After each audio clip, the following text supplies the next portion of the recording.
That's the last time I ever turn Sat's mic back on before the countdown is over. Hello, hello, hello indeed, Hello. one and all. Thank you for joining us for another edition of Ruthless Discussion here on this fine Sat-E day. Holy smokes, we are back. Another edition of the show, another fine topic to be discussed. The Blue Jays are in Game 7 of the World Series. I've never been more anxious about a sports thing in my life, but that is not the point of today's podcast. No. Rather, we're going to be talking about I would say unsung heroes, but slightly less sung than should be heroes of the wrestling world this fine year and many more years before that, of course. That being the women of the industry, who have been by far the highlight of WWE's programming, when given the chance, have been a major highlight of AEW's programming, and have been the highlight of all wrestling programming here, there, and everywhere. Stardom's popping off. CMLL has a great women's division that have been killing it as of late as well. And other places, needless to say, the very same has applied to them. Sat, what is causing all of this? There's this Beyonce song that goes, "Who runs the world? Girls run the world." Yeah. So it's a topic I've been wanting to broach for the longest time. But before we were given the Wrestle Purist platform, I didn't know when or where we will be able to let the world know that we see things, we know things. We know that when it comes to the landscape of professional wrestling, it's women that are doing the most exciting things. They're involved in the most exciting feuds, and they're not stale. They're not like the men that are resting on their laurels, and it's not meant to be like a browbeating episode on the men. But at the same time, I do not like when mediocrity is rewarded with ugly WrestleMania posters, uninspired WrestleMania posters, when the hottest and the most over act in all of WWE, being Rhea Ripley, is nowhere on it. Fair enough if you want her to be the token female of the bunch, right? You know what?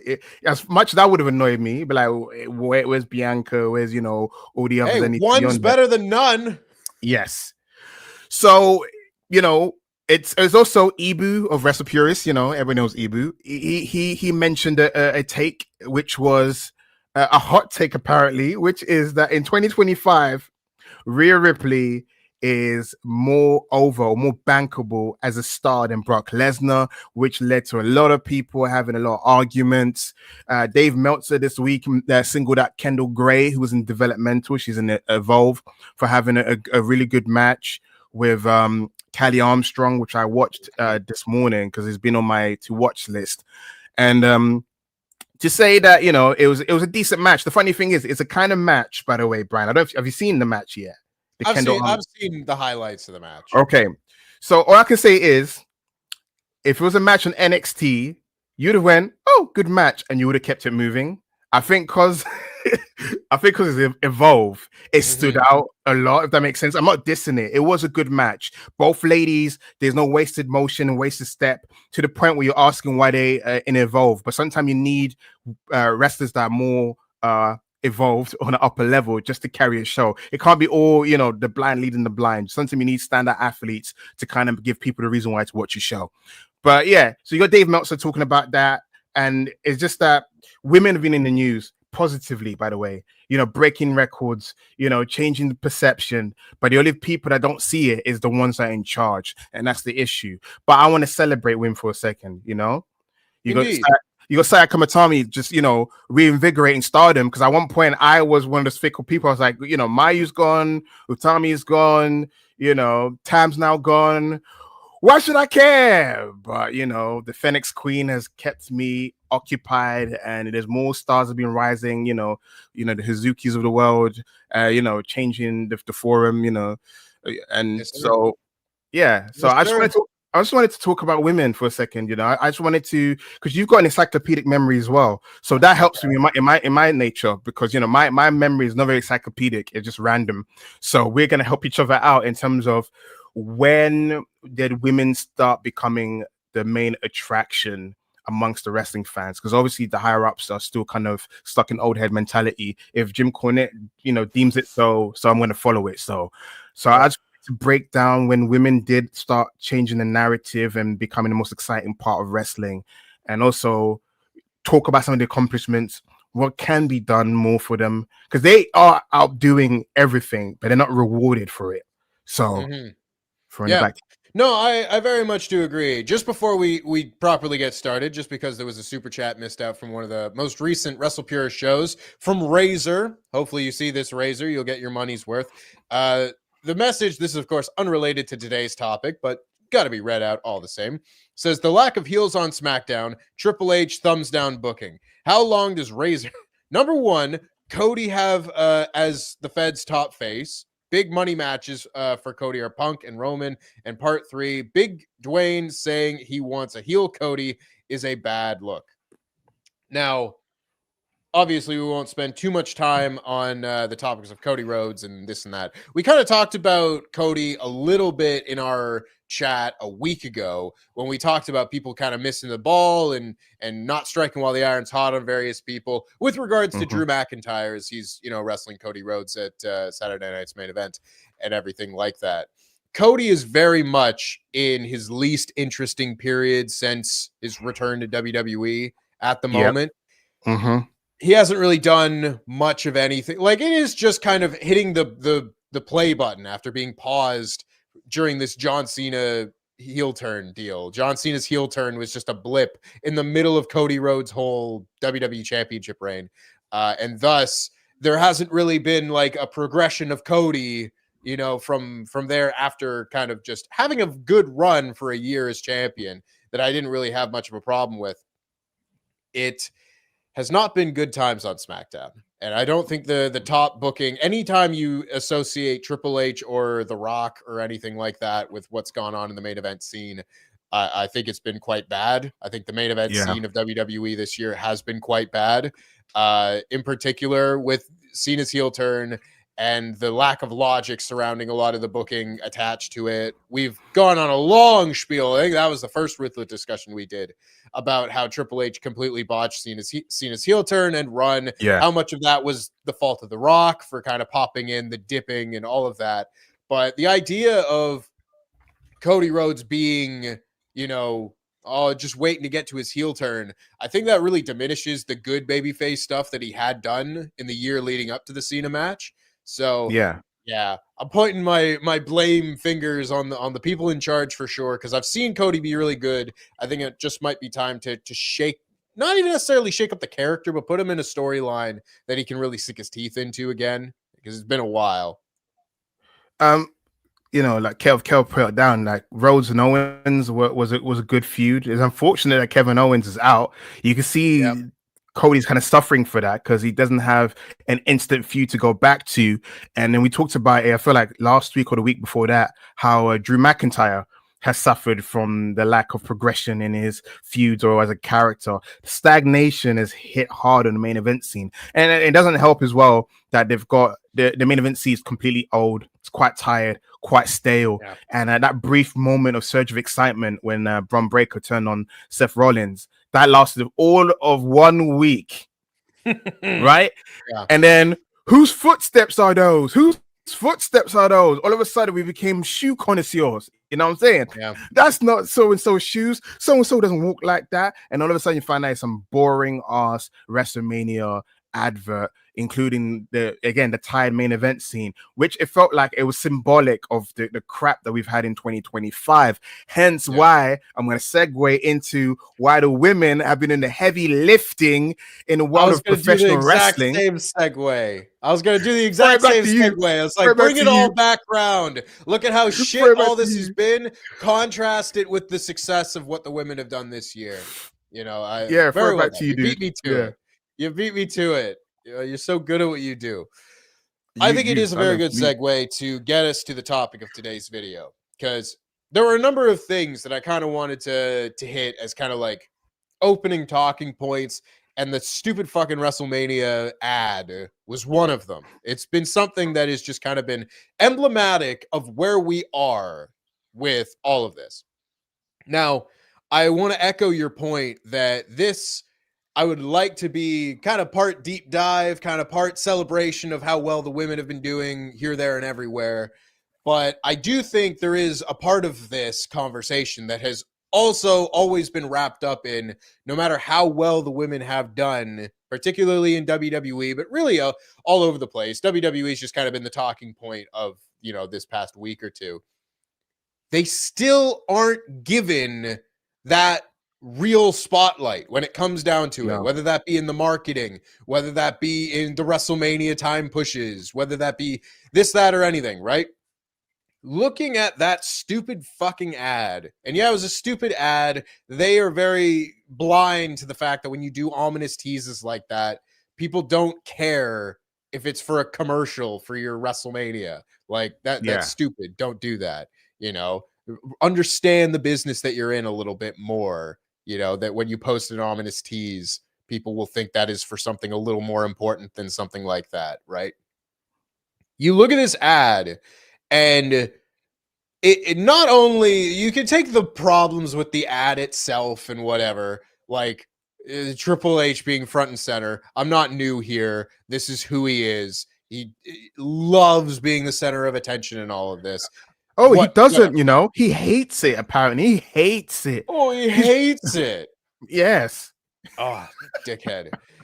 But you've got this poker table surrounded by Roman Reigns, CM Punk, Cody Rhodes, and Brock Lesnar. Paul Heyman's back there as well. Whatever. Bunch of old dudes. Bunch of dudes in their 40s pissing about. And this just drove everyone up the wall, drove me up the wall, because I can tell you right now, of the people there and the trajectory they are, I do not care about seeing any of them at WrestleMania. Same. Granted, October's just ended. We're just starting November. They might be able to pull some storylines out of their ass between now and WrestleMania that will be very intriguing and whatever.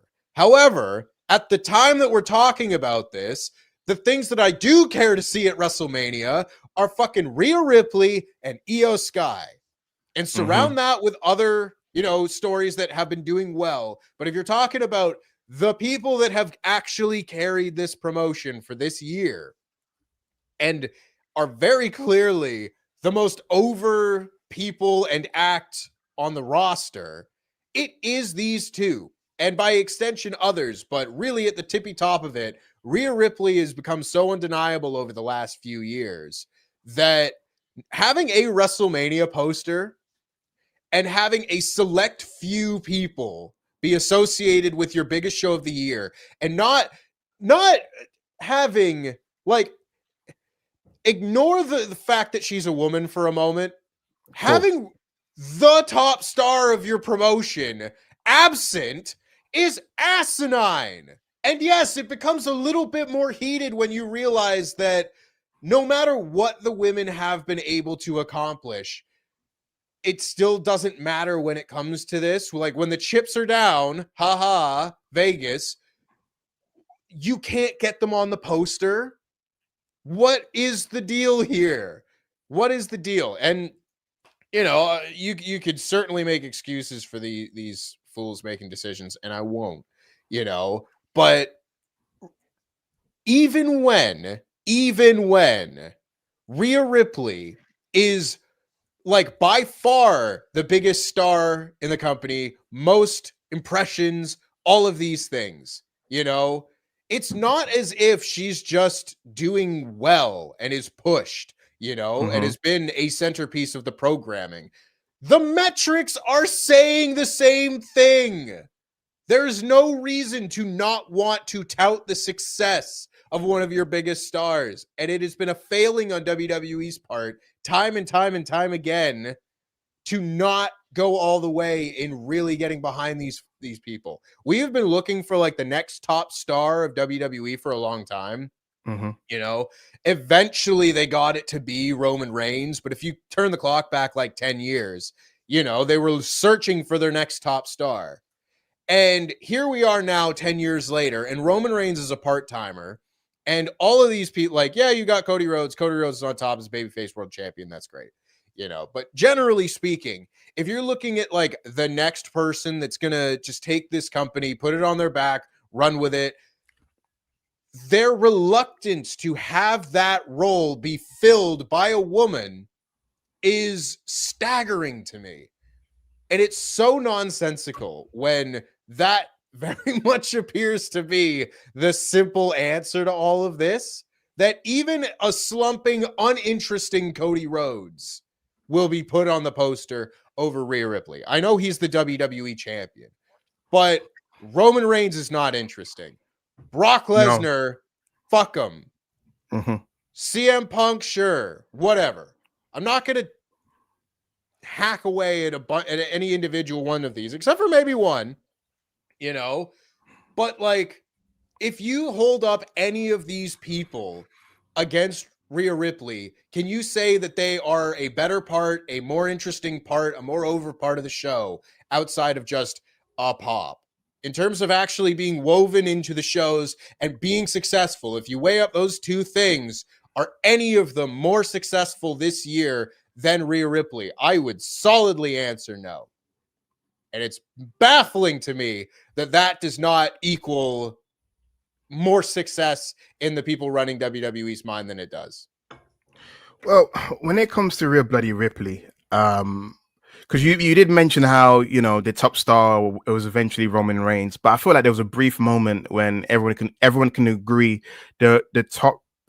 The centerpiece of WWE was Becky Lynch for a bit. There was that moment when the man became undeniable. She was on the cover of the WWE game. I forgot which game it was. She was positioned. She was, she was like 2020, the one that never worked. There you go. The video games. They're giving the shit game to the women. There you go. There was a time before the man, went off, to give birth, where she was the biggest star in the company. This is before Roman Reigns, figured things out and it became, the tribal chief. So I feel like shout out to Becky. We'll probably eventually get down to her because she's another reason why 2025 women's wrestling has been great. She's been doing a great job in terms of being a mid-card champion, trying to elevate the women's division. And, Maxine Dupree's been the latest project that she's worked with in terms of trying to elevate, like, she did with Lyra Valkyria. But, initially when it came to Rhea Ripley, I associated that dismal title reign that she was given in the beginning. Like, she was getting over, her and the Dom, storyline was hitting its stride. And I think because they did such a poor job of her being a world champion that I was quite hesitant to go to the well. And then there was also that feud with Liv Morgan, which particularly didn't do any of the women any justice, to the point where I was like, I never want to see both of you guys wrestle ever again. It was such a shame because I saw what they were trying to do. I am a fan of creating generational rivals. Huge fan, especially when there's like a backstory that's attached to it. I'm a huge fan of creating generational rivals. But it's unfortunate that Liv Morgan and Rhea Ripley have anti-chemistry, because the moment you took both of them away, and it's the moment they start wrestling someone like Io Sky, you're like, oh, you guys are good wrestlers after all. I forgot the bag of moves you have, Rhea Ripley. I forgot because, you had a great match with Charlotte. And it's like, I forgot the progression you were making, Liv. It just seemed that you regressed in your feud. And then you take away from the whole Liv feud and Dom situation. She started to flourish again as a babyface, even though in my mind, she's still a heel. Still a heel. She never repented. She never repented. Kind of like Roman Reigns have been. Never really repented. But unlike Roman, she's not as smug in your face that she's never repented. She just kept it moving. And then, that blossoming friendship with Io Sky has done a lot to soften her in terms of being a babyface. I feel like more than any other time since she's been a babyface. Because most of the time is like, she's so over. Everyone's eating up whatever they're giving her. I feel like this storyline with Io has done a great job of softening her, showing that the friendship is important. That incredible backstage promo she did about how she lost all her friends and how that never made it to TV. That was weird because they didn't know how to book her. That's another thing as well. They didn't know how to book Rhea Ripley. It's like on TV, it's like I get any title shots. And then I feel like that's a great way to get fans to turn on you. But it's so great that someone like Rhea Ripley, who is a muse to a fellow Torontian, is it Torontian? Am I getting that right? Or is it Toronto? Torontonian, sorry, Drake. Bloody Rhea Bloody Ripley is a muse for Drake. He didn't say Brock Lesnar is a muse to me. Nope. Rhea Bloody Ripley. My 3-year-old daughter, who does not give a crap about wrestling, she knows Rhea Ripley. She loves Rhea Ripley. She goes, Rhea Ripley's my favorite. I'm like, yeah, sure. You don't even watch wrestling, sure. But yeah, that's how You that's don't know how shit about wrestling, kid. the only time she wants to watch wrestling is when I'm watching it with my son. And then she wants to be like fit in. But Rhea Ripley translates past the realm of professional wrestling. Everyone's got Rhea Ripley on the mood board, you know. Saya Kamatami, she credits going to WrestleMania and seeing Rhea Ripley's entrance for inspiring her Phoenix Queen character, because she does do an entrance where she looks and tilts to the side, kind of similar to how Rhea Ripley does it. But Rhea Ripley is going over the matches, the WrestleMania match. I feel like the WrestleMania match with Bianca Belair and Io Sky helped her to have a great 2025 in terms of building momentum. And it's been crazy that she hasn't been champion since then. But sometimes you get to that level being over, you don't need a title. It's just that you need to be shown.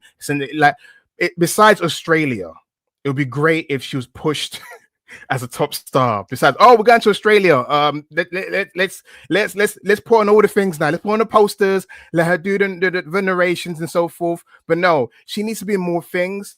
Kind of like how Becky was briefly. And this is, me and you've talked about this in the past. I always dislike it when Triple H makes me credit Vince McMahon with something, which I don't want to do, because we know that everything he's done, there's like a monkey paw or nefarious reasons for why he's done anything in his life.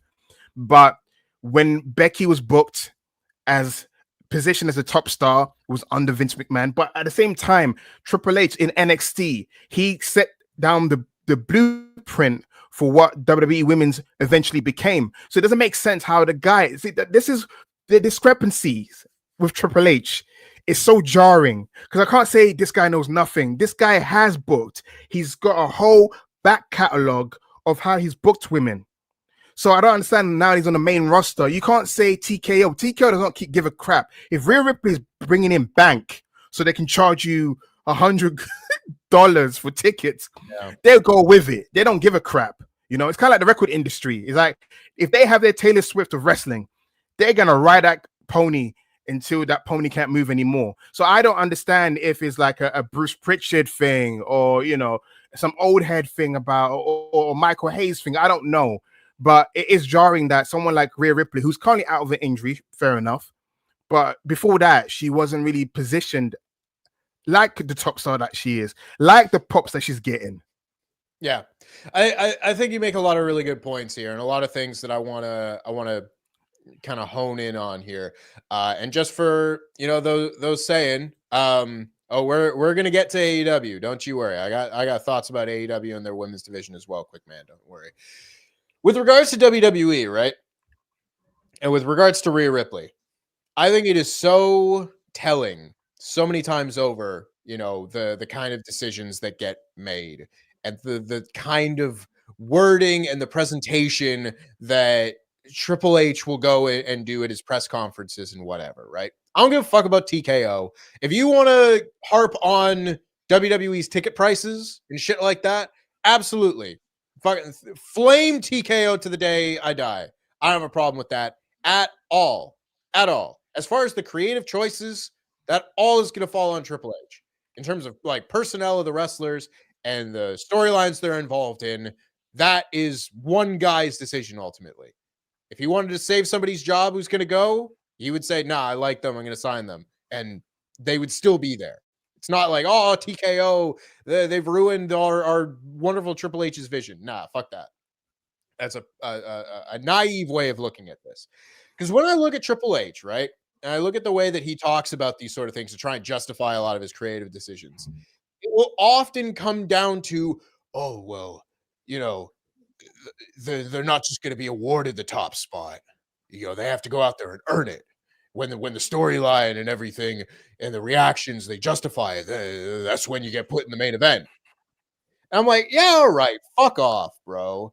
Because how many times over the last like 2 years since the creative of WWE, I think, really started to fall off, and it's taken a steep downturn this year. I don't think it was particularly good last year either.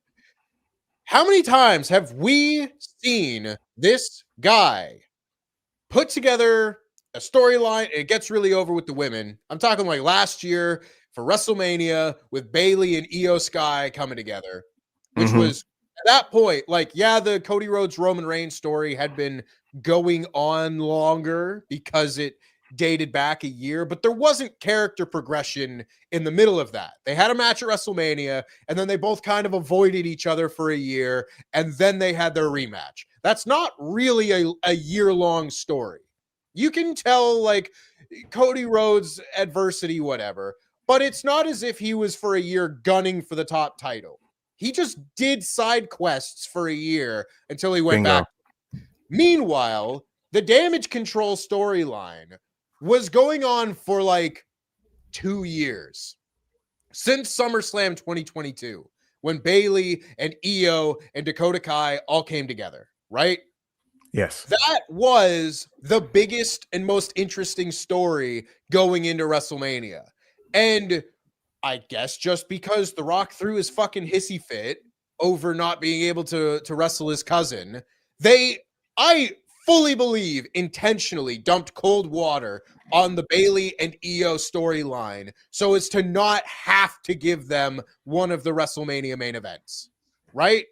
I agree. Because that was absolutely a situation where they had earned the WrestleMania main event through their storytelling. They were one of the most over acts in the whole show, the whole deal, right? And still, no.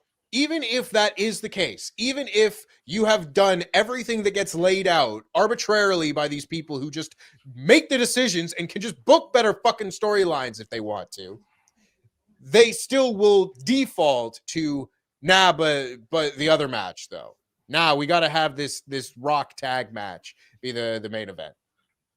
Fast forward a fucking year, and I'm not going to forget about this, and it was particularly made even more of a legitimate critique of them. You had 2 triple threat matches at WrestleMania this year. Yeah. One of them involved the 3 biggest stars in your women's division, many of which were as over as anyone else on the entire show. Again, Rhea Ripley, who to this day has not main evented a WrestleMania, despite being a massive superstar for your business. Everybody that I talk to, if they're a casual fan, their favorite wrestler is Rhea Ripley. Almost without exception. Ask my partner who her favorite wrestler at WWE would be. I guarantee you it would be Rhea Ripley. All of our friends, same way. If they're a casual wrestling fan, they're watching the show for someone like Rhea Ripley. Everybody is saying that should be the main event of one of these shows. And still, despite the intrigue, despite the hype, they still will just default to, now we're going to have Roman Reigns be in the main event because that's what you do. And we're going to have this triple threat match that is not for anything other than the love and affection of Paul Heyman for 6 months, apparently, be what they're fighting over. Just so CM Punk can say that he got his WrestleMania buy one, get one free 4-night extravaganza main event and get that ticked off of his bucket list instead of the thing that was actually best for business, which was this match. And guess what? They went out there and still almost like 6 months later, or possibly more, 7-8 months later, that women's triple threat match at WrestleMania is by far the best WrestleMania match that I've seen in quite some time. And it is by far the best women's match of the entire year of WWE. I'll go one step further. It's the best WWE match of the year. Yes. It's the best match that WWE has put on this year. It's my favorite match they've put on this year. Hands down. I cannot handle this company looking at shit like that where they lay out like, okay, well, if you do this and this and this and this, then you get put in the main event. And then they do this and this and this, and they go, still like, oh, sorry. CM Punk and Roman Reigns have to have a match at WrestleMania. What, are we not going to put that in the main event? Fuck off. Fuck off with that shit, right? I can't handle that. We could very much get into the minutia and the kind of history of when things started to change in WWE's presentation of the women, because I think especially over the last 10 years, once you get out of the Divas era and they start at various points going, look how progressive we are. Look, we've got women in the main event. Praise us for doing this. That kind of thing. There's a real timeline that you can analyze, and it has peaks and valleys and everything, and it's really telling when they care, when they don't, when it's performative and when it's not. Yeah. And I think, generally speaking, we've gotten to a point now where the success of WWE's women's division doesn't feel performative. It doesn't feel like, look at how well we're doing, guys. Look at all of this great change that we've done. It doesn't feel like that anymore. Yet still, it feels like there's a glass ceiling that needs to be broken through. You know, they like to say that the women broke through the glass ceiling at some point over the last 10 years, but it still feels like there is one there. And I think that is where a lot of my problem with all of this. I'll throw it to you in a sec. I want to highlight our lovely super chat from Misha Sumra saying it's not just the big two. CTC is Rev Pro's best story. Eve has been next level. Nina Samuels might be a better belt collector than Mercedes Moné. Hashtag the house always wins. Hashtag go Jays. Thank you very much for the support, Misha, particularly with the Blue Jays. Shout out to Eve. If you're in London, you want to go and see some good wrestling, go and see Eve. Riot Girls of Wrestling. Holy smokes. Never seen a bad show of theirs. Fantastic. It's an all women's indie show here in London, up in Walthamstow at the Big Penny Social. Fantastic times.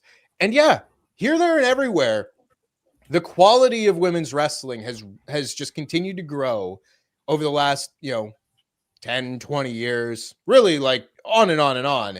I think it's because so many more people have seen wrestling and therefore decided to get into it themselves. And we're kind of seeing the knock-on effect of, investing in women's wrestling paying dividends, because you see more people get inspired by that, want to go into it, and therefore you just continue on, and hopefully it's exponential growth. But that does then just mean that you should be doing that much more to reinvest that back into the women's division. Because again, if you're seeing people main eventing WrestleMania, every year, if there was a women's match in the main event of WrestleMania every year, and you didn't have to say, here are the 5 different women that have main evented WrestleMania full stop, even though the first one happened, 6 years ago, like, it shouldn't be as exclusive a club as it has been. And I think once we get to that point, then I think we start to see, like, maybe that last glass ceiling starts to be broken down a little bit. I've talked for a long time. Sat, would you like to add anything to that whole kind of tangent that I've gone on? Yeah. I'm gonna. There's one part that you said I want to pick up on, which when you said, like, when it was performative, it was very much when Stephanie McMahon was now deemed the woman that revolutionized women's wrestling in WWE. Even though I remember being on social media when AJ Lee and Melina, two people did. Bingo! Melina got fired a day after for putting the hashtag out. So, she died for for this. And then AJ Lee more or less left right after, when it started getting going. She did the pipe bombshell. I remember the pipe bombshell. I remember I was one part cringed, the one part I understood it needed to be done. I think I hated it because it's called a pipe bombshell. I think that was the cringe part. And I didn't like when it's like women are getting sloppy seconds. It's like, here's what the men did so great. Because I never like when men and women get compared on the same metric about something. Because for the longest time, we've seen it in women's wrestling that they'll get held back. You can't hit. You can't smack in the face. No, you can't punch in the face. You have to do elbows. I listened to Mickey James' interview recently with Chris Van Vliet, and she was told how she couldn't punch anymore. And she just used a forearm. And she was, who fights with a forearm? That made me laugh. She just told me, and then also another thing as well, I just wanted to run out how to see how women has come so far.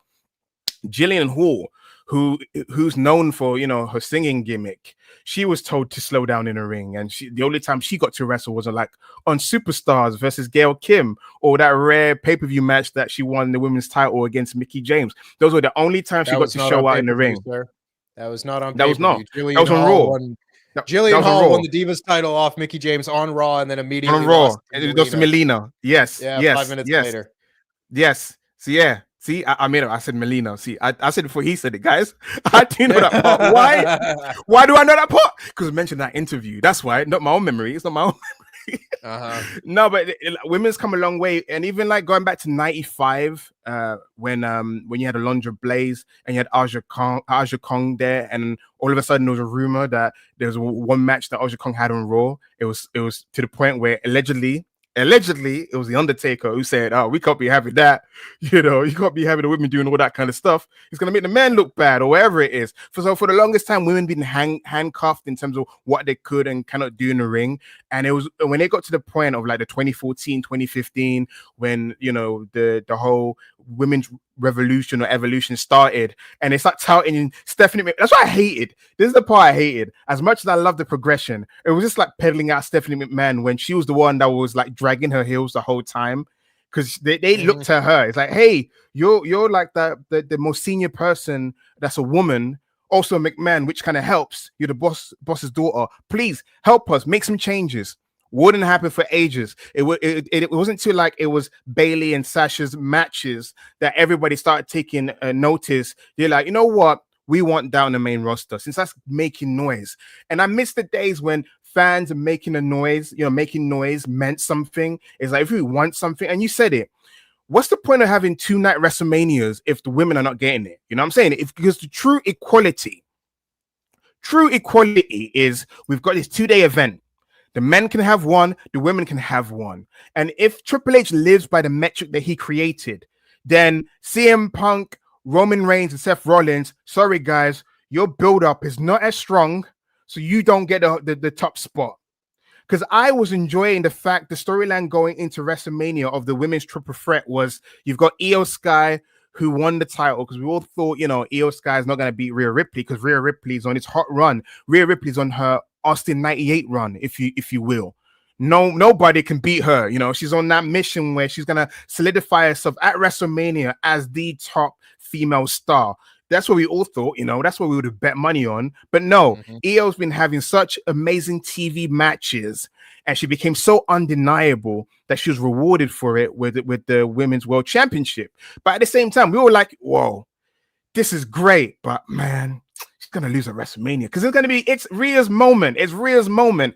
And then you got Bianca Belair, who's in the midst of her own storyline, but she wins Elimination Chamber. At the same time, before Io won, everyone's thinking, we're finally gonna get Rhea Ripley versus Bianca Belair at WrestleMania, because that's been the WrestleMania dream match for ages. Been hinted at successive Royal Rumbles or interviews or press conferences, even covers of video games. These are the two that's meant to be wrestling each other. These are the two from NXT that was touted like the next wave after the 4 horsewomen. And it doesn't happen. But as you're getting down to that match, as you're getting down to the build each week, it was Io Sky being disrespected. It was Io Sky not want to be overlooked, because there were times when people saying, "Oh, her English is not as strong, so she's gonna be drowned out." Nope, she used the emotes. Got over doing this. This emote got over doing the WrestleMania build. She was emoting, she was cutting promos, and then she got over, and then she won, the first Japanese person to win at WrestleMania. I don't know if Tajiri didn't do it. I guess Funaki didn't do it. I guess I don't know. Ultimate Dragon didn't do it because he slipped on the floor and he didn't win. He did. Yoshitatsu won a pre-show battle royal. I don't even think it was a pre-show. It was a dark match. It was a dark battle royal. The WrestleMania 26 dark match battle royal. Yeah, that was like a big deal. And then for weeks, me and you look on the internet. It's Io this, Io that. Everyone in the emote is getting over. Like, she was becoming, you can argue in the metric sense, the number 2 babyface, female babyface in the company. And you're thinking, right, she's won WrestleMania, you established 1A and 1B. And then what happens? Io's chilling and catering for the next few months. Not really doing much with the title. Because at that point, people were saying that, Women's Wrestler of the Year, Io's in that contention, Toni Storm, Mercedes Moné, Saya Kamatani, like that was the list. And then Io took a back step for a bit. Recently, she's regained her footing, but the booking's been quite weird with the women. You got Tiffany Stratton, another person who came out from NXT, got a big reaction in Australia a year ago, and a year later, she's in the storyline with Nia Jax. She cashes it in, she wins the title, and then she's in a wonky storyline with Charlotte Flair because Charlotte Flair, unfortunately, her personal life mixed in with her professional life. So we weren't talking about the storyline anymore. It became like a blurring of kayfabe and real life. It's a shoot, bro, and it was a cringe kind of shoot, but it was almost like a Jerry Springer kind of shoot where you're like, this is not the kind of TV I should be watching, but I can't look away because it's scandalous. And then they have a WrestleMania match. It was what it was, but shockingly, Tiffany won. And it kind of solidified her as one of the new top stars of the company. But she's another one who's taken a back seat. And I hate the fact that Becky Lynch came back and she's like, no, you cannot be booking Lara Valkyria as an extra audience member every week. The Intercontinental title needs to be defended. And then after that, Becky wins the women's Intercontinental title, defends it every pay-per-view. But for some weird reason, bookers are like, well, if the Intercontinental title is on pay-per-view each month, there's no point in having women's title on the pay-per-view either. So I feel like for some weird reason, and I'm not blaming Becky because Becky's not Becky Hogan in my house. She's Becky fucking Lynch. One of my favorite of the horsewomen. She was the one that I rode for the most because she was an underdog and she was the one that wasn't meant to make it.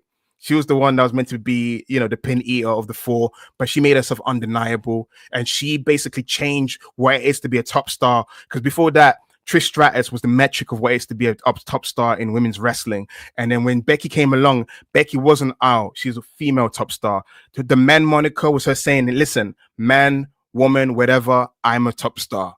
So she helped progress things along. I feel like the reason why we've got mid-card titles is because her NXT title run did a lot. If one day Tempest decides to do a video essay on the arrival of the women's mid-card title, what's the nucleus, what's the origin story?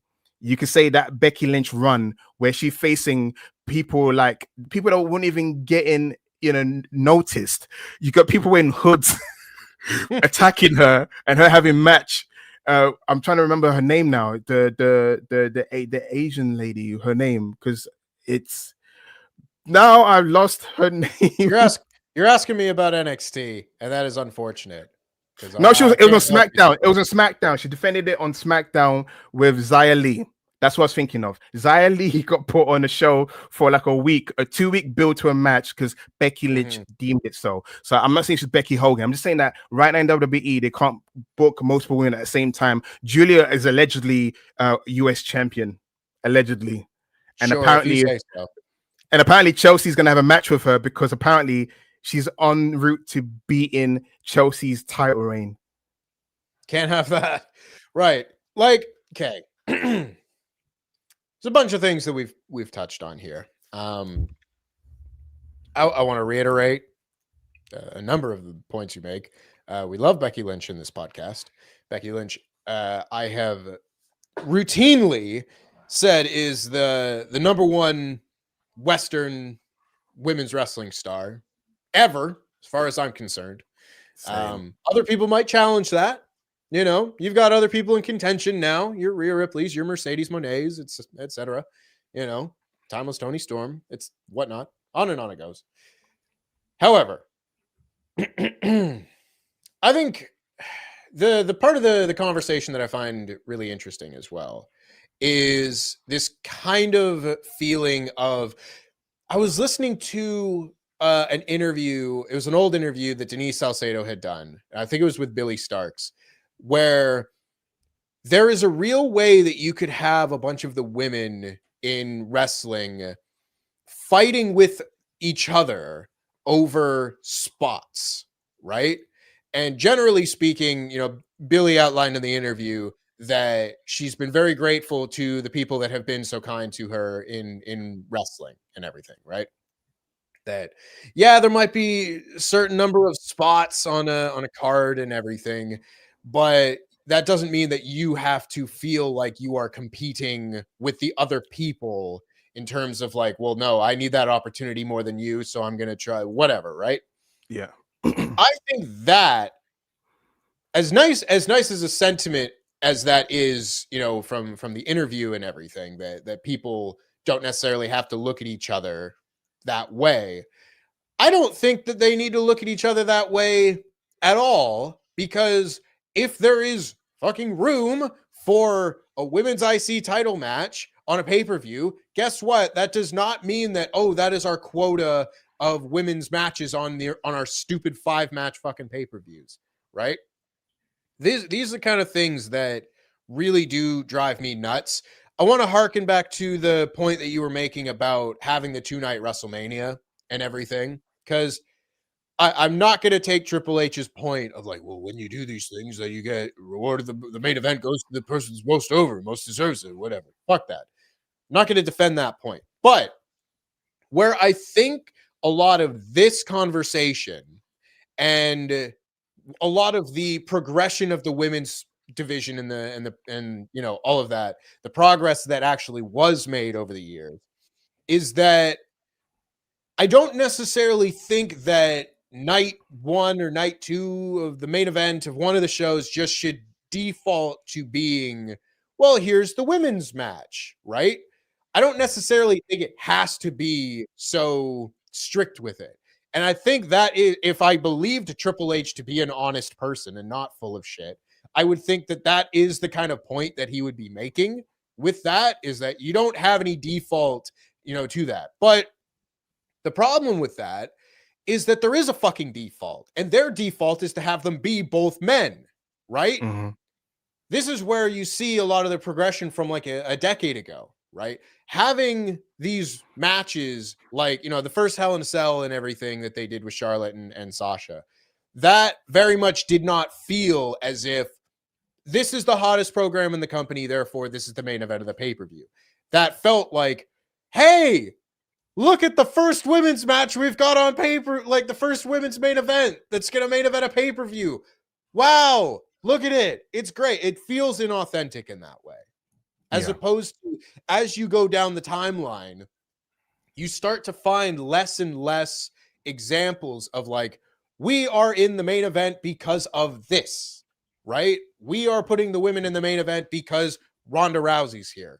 We are putting the women in the main event because we're just going to parade out the first of this, the first of that, over and over and again. Here's the first women's Royal Rumble, right?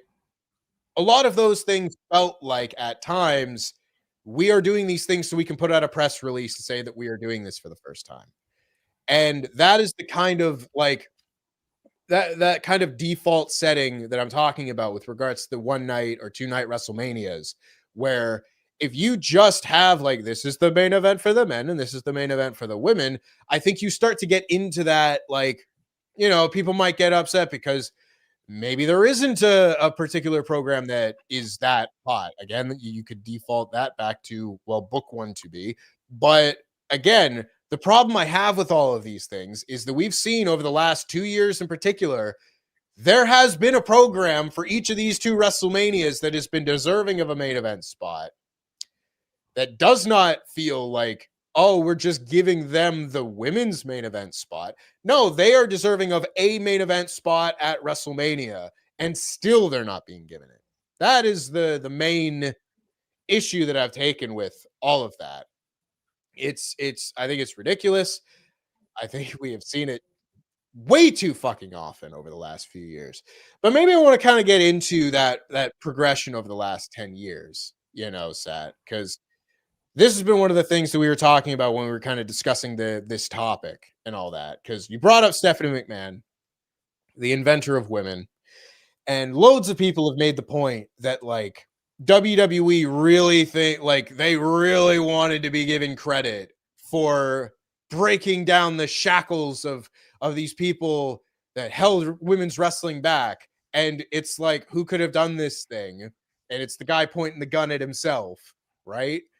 And that alone is nonsensical enough that there was precisely one person or entity to really blame for this kind of shit over the preceding 15 years or more, 20 years, 30 years, however many, really all the way up until 2015 or so, that, you know, they were cleaning up their own mess and wanted to be given credit for it. And so, I mean, the Divas Revolution of 2015, when they brought up Sasha, Becky, and Charlotte all in one go, that whole deal was fucking terrible, right? And you might start to see a little bit a common thread between a certain someone that had to be fucking front and center of this WrestleMania poster, and that certain someone's wife that had to be front and center of in every single one of the women doing something monumental. It felt so disingenuous, so forced, so inauthentic to time and time again have Stephanie McMahon be like, you know what? Women are making a difference. We see it in tennis and in soccer and in mixed martial arts, because those are the only 3 sports that WWE heard about the women actually doing anything in, right? Mm-hmm. That's a fucking promo from the night they all debut. And she's like, we're gonna have our own Divas Revolution. And they bring out all the people. They bring out the 3 of the 4 horsewomen, and they set them off, and we're gonna fix this place that we have made bad, but we're gonna fix this place. You are the authority type shit. And for like the first, I don't know, like the first 6 months of that were real fucking terrible, because it was not about these women being presented as stars. The star was the Divas Revolution. The star was this movement that we have been doing. And that had been the case for many years after that in WWE. Even when they go out there and have their 3-way match at the following WrestleMania, and it's Charlotte, Sasha, and Becky, and they have their match, and they rechristen the Divas title, the Raw Women's title, and all of that, right? Even as they're getting to these parts, like, they're starting to correct some of their mistakes. Like, they got rid of the butterfly belt, for instance. You know, they're starting to do some of these things. And yet still, the presentation of all of these things didn't really come down to, here are the stars that are warranting, you know, all of this because of how great their performances have been, or any of that. Even though that was the case in NXT, even though NXT and the conversation surrounding NXT was the catalyst for a lot of this, that I remember the conversations being had, you know, with regards to backstage whatnot in WWE, where you had, you know, Charlotte and Sasha have their takeover match in December of 2014. And then they have the 4 horsewomen fatal 4-way match in February of 2015 that never happened on the main roster somehow. And then you continue on, you have Sasha and Becky at that takeover, and then Sasha and Bayley at the Brooklyn takeover. And all of these things are happening. And those are the people that are having their star-making performances that make everyone on the main roster go, why can't we do that? There are people with potential to be able to do these things on the main roster at the time, but they weren't being given the opportunity because WWE and NXT were run so differently. And even though you had these people making stars of themselves in NXT and leading, you know, this movement that WWE wanted to push, they didn't understand why those things were working in NXT, and why you can't just take that cast of characters, put them on the main roster, and go like, we're doing great. Look at this work that we've done. It was because they were all characters that people really got invested in, and their matches were such that people wanted to see them, were amazed when they saw it, and then wanted to pay to see them again. That element of it didn't exist on the WWE main roster for a long time after that Divas Revolution nonsense. Even when they changed it to the WWE Women's Evolution, because that's better, I guess. You then got into this track of we got to have the first women's Royal Rumble. We got to have the first women's Money in the Bank. We got to have the first women's Elimination Chamber. We got to do all these things. And still, the star of all of this is not the top star of the WWE women's division at the time, necessitating these changes. How much more important would it have been if at the time you had Charlotte or Sasha or whoever come out and say, we're going to do the first women's Money in the Bank? No, all of these things were necessitated by Stephanie McMahon coming out and saying, you know, all right, gather the class around teacher. I'm going to make a big announcement. We're going to have the first women's Royal Rumble. And then all the women have to stand there good, bad, and different, heels, baby faces, the like. They all have to stand there and all do the yes thing. And we're like, yay. Like the end of a terrible cartoon, right? All these things start happening, and you get Ronda Rousey showing up around this time. I know I'm going on a real fucking tangent here. No. I'm with you. Listen, and also shout out to Ronda Rousey. She's one of the reasons why the revolution started in the first place. Absolutely. Ronda Rousey, there are a lot of opinions to be had about Ronda Rousey just in general. But if we're talking about the contributions made to women's wrestling and everything, her being such a star in women's, in mixed martial arts, being the superstar that she was during that mid 2010s time, again, was a massive catalyst for all of this happening. People that would say otherwise are kidding themselves. I don't know if you just weren't paying attention during that period of time, or were too young or whatnot. But like literally, if that doesn't happen, this shit doesn't happen, right? So when she comes into WWE in 2018, that year, Ronda Rousey was the top star of Raw. It wasn't, whoever the fuck the Universal Champion would have been at any time, absentee Brock Lesnar, or still hated Roman Reigns, or Seth Rollins, who was having a good run as IC champ, or whoever else you wanted to say. Fucking Constable Corbin was like the male representative of being the anchor being of Monday Night Raw at the time. Ronda Rousey was pushed as such and did fairly well in that first year run. I'm not going to take too much away from her. I think that first year run was good. And then for me, it's goated. I forgive everything else. I forgive after that, we don't need to talk about it. I forgive it. I don't know. That 2018 run was pretty decent. They smoke and mirrors a lot, and they've made sure that she could practice her matches. And you know what? You do what you got to do to make things work, and it worked. But that was the year where they do the first Evolution match, or the first Evolution show, right? And it's the first time that they do the main event of WrestleMania being a women's match. And I am certainly not going to take anything away from the emergence of Becky Lynch. I think Becky Lynch becoming the star that she was, and it has been since, and catching on fire and all that sort of thing really kind of hit home that no, there really isn't another choice as to what the WrestleMania main event is going to be this year. But all of these things happen because Ronda Rousey was there, and because WWE wants to push Ronda Rousey as, this big thing.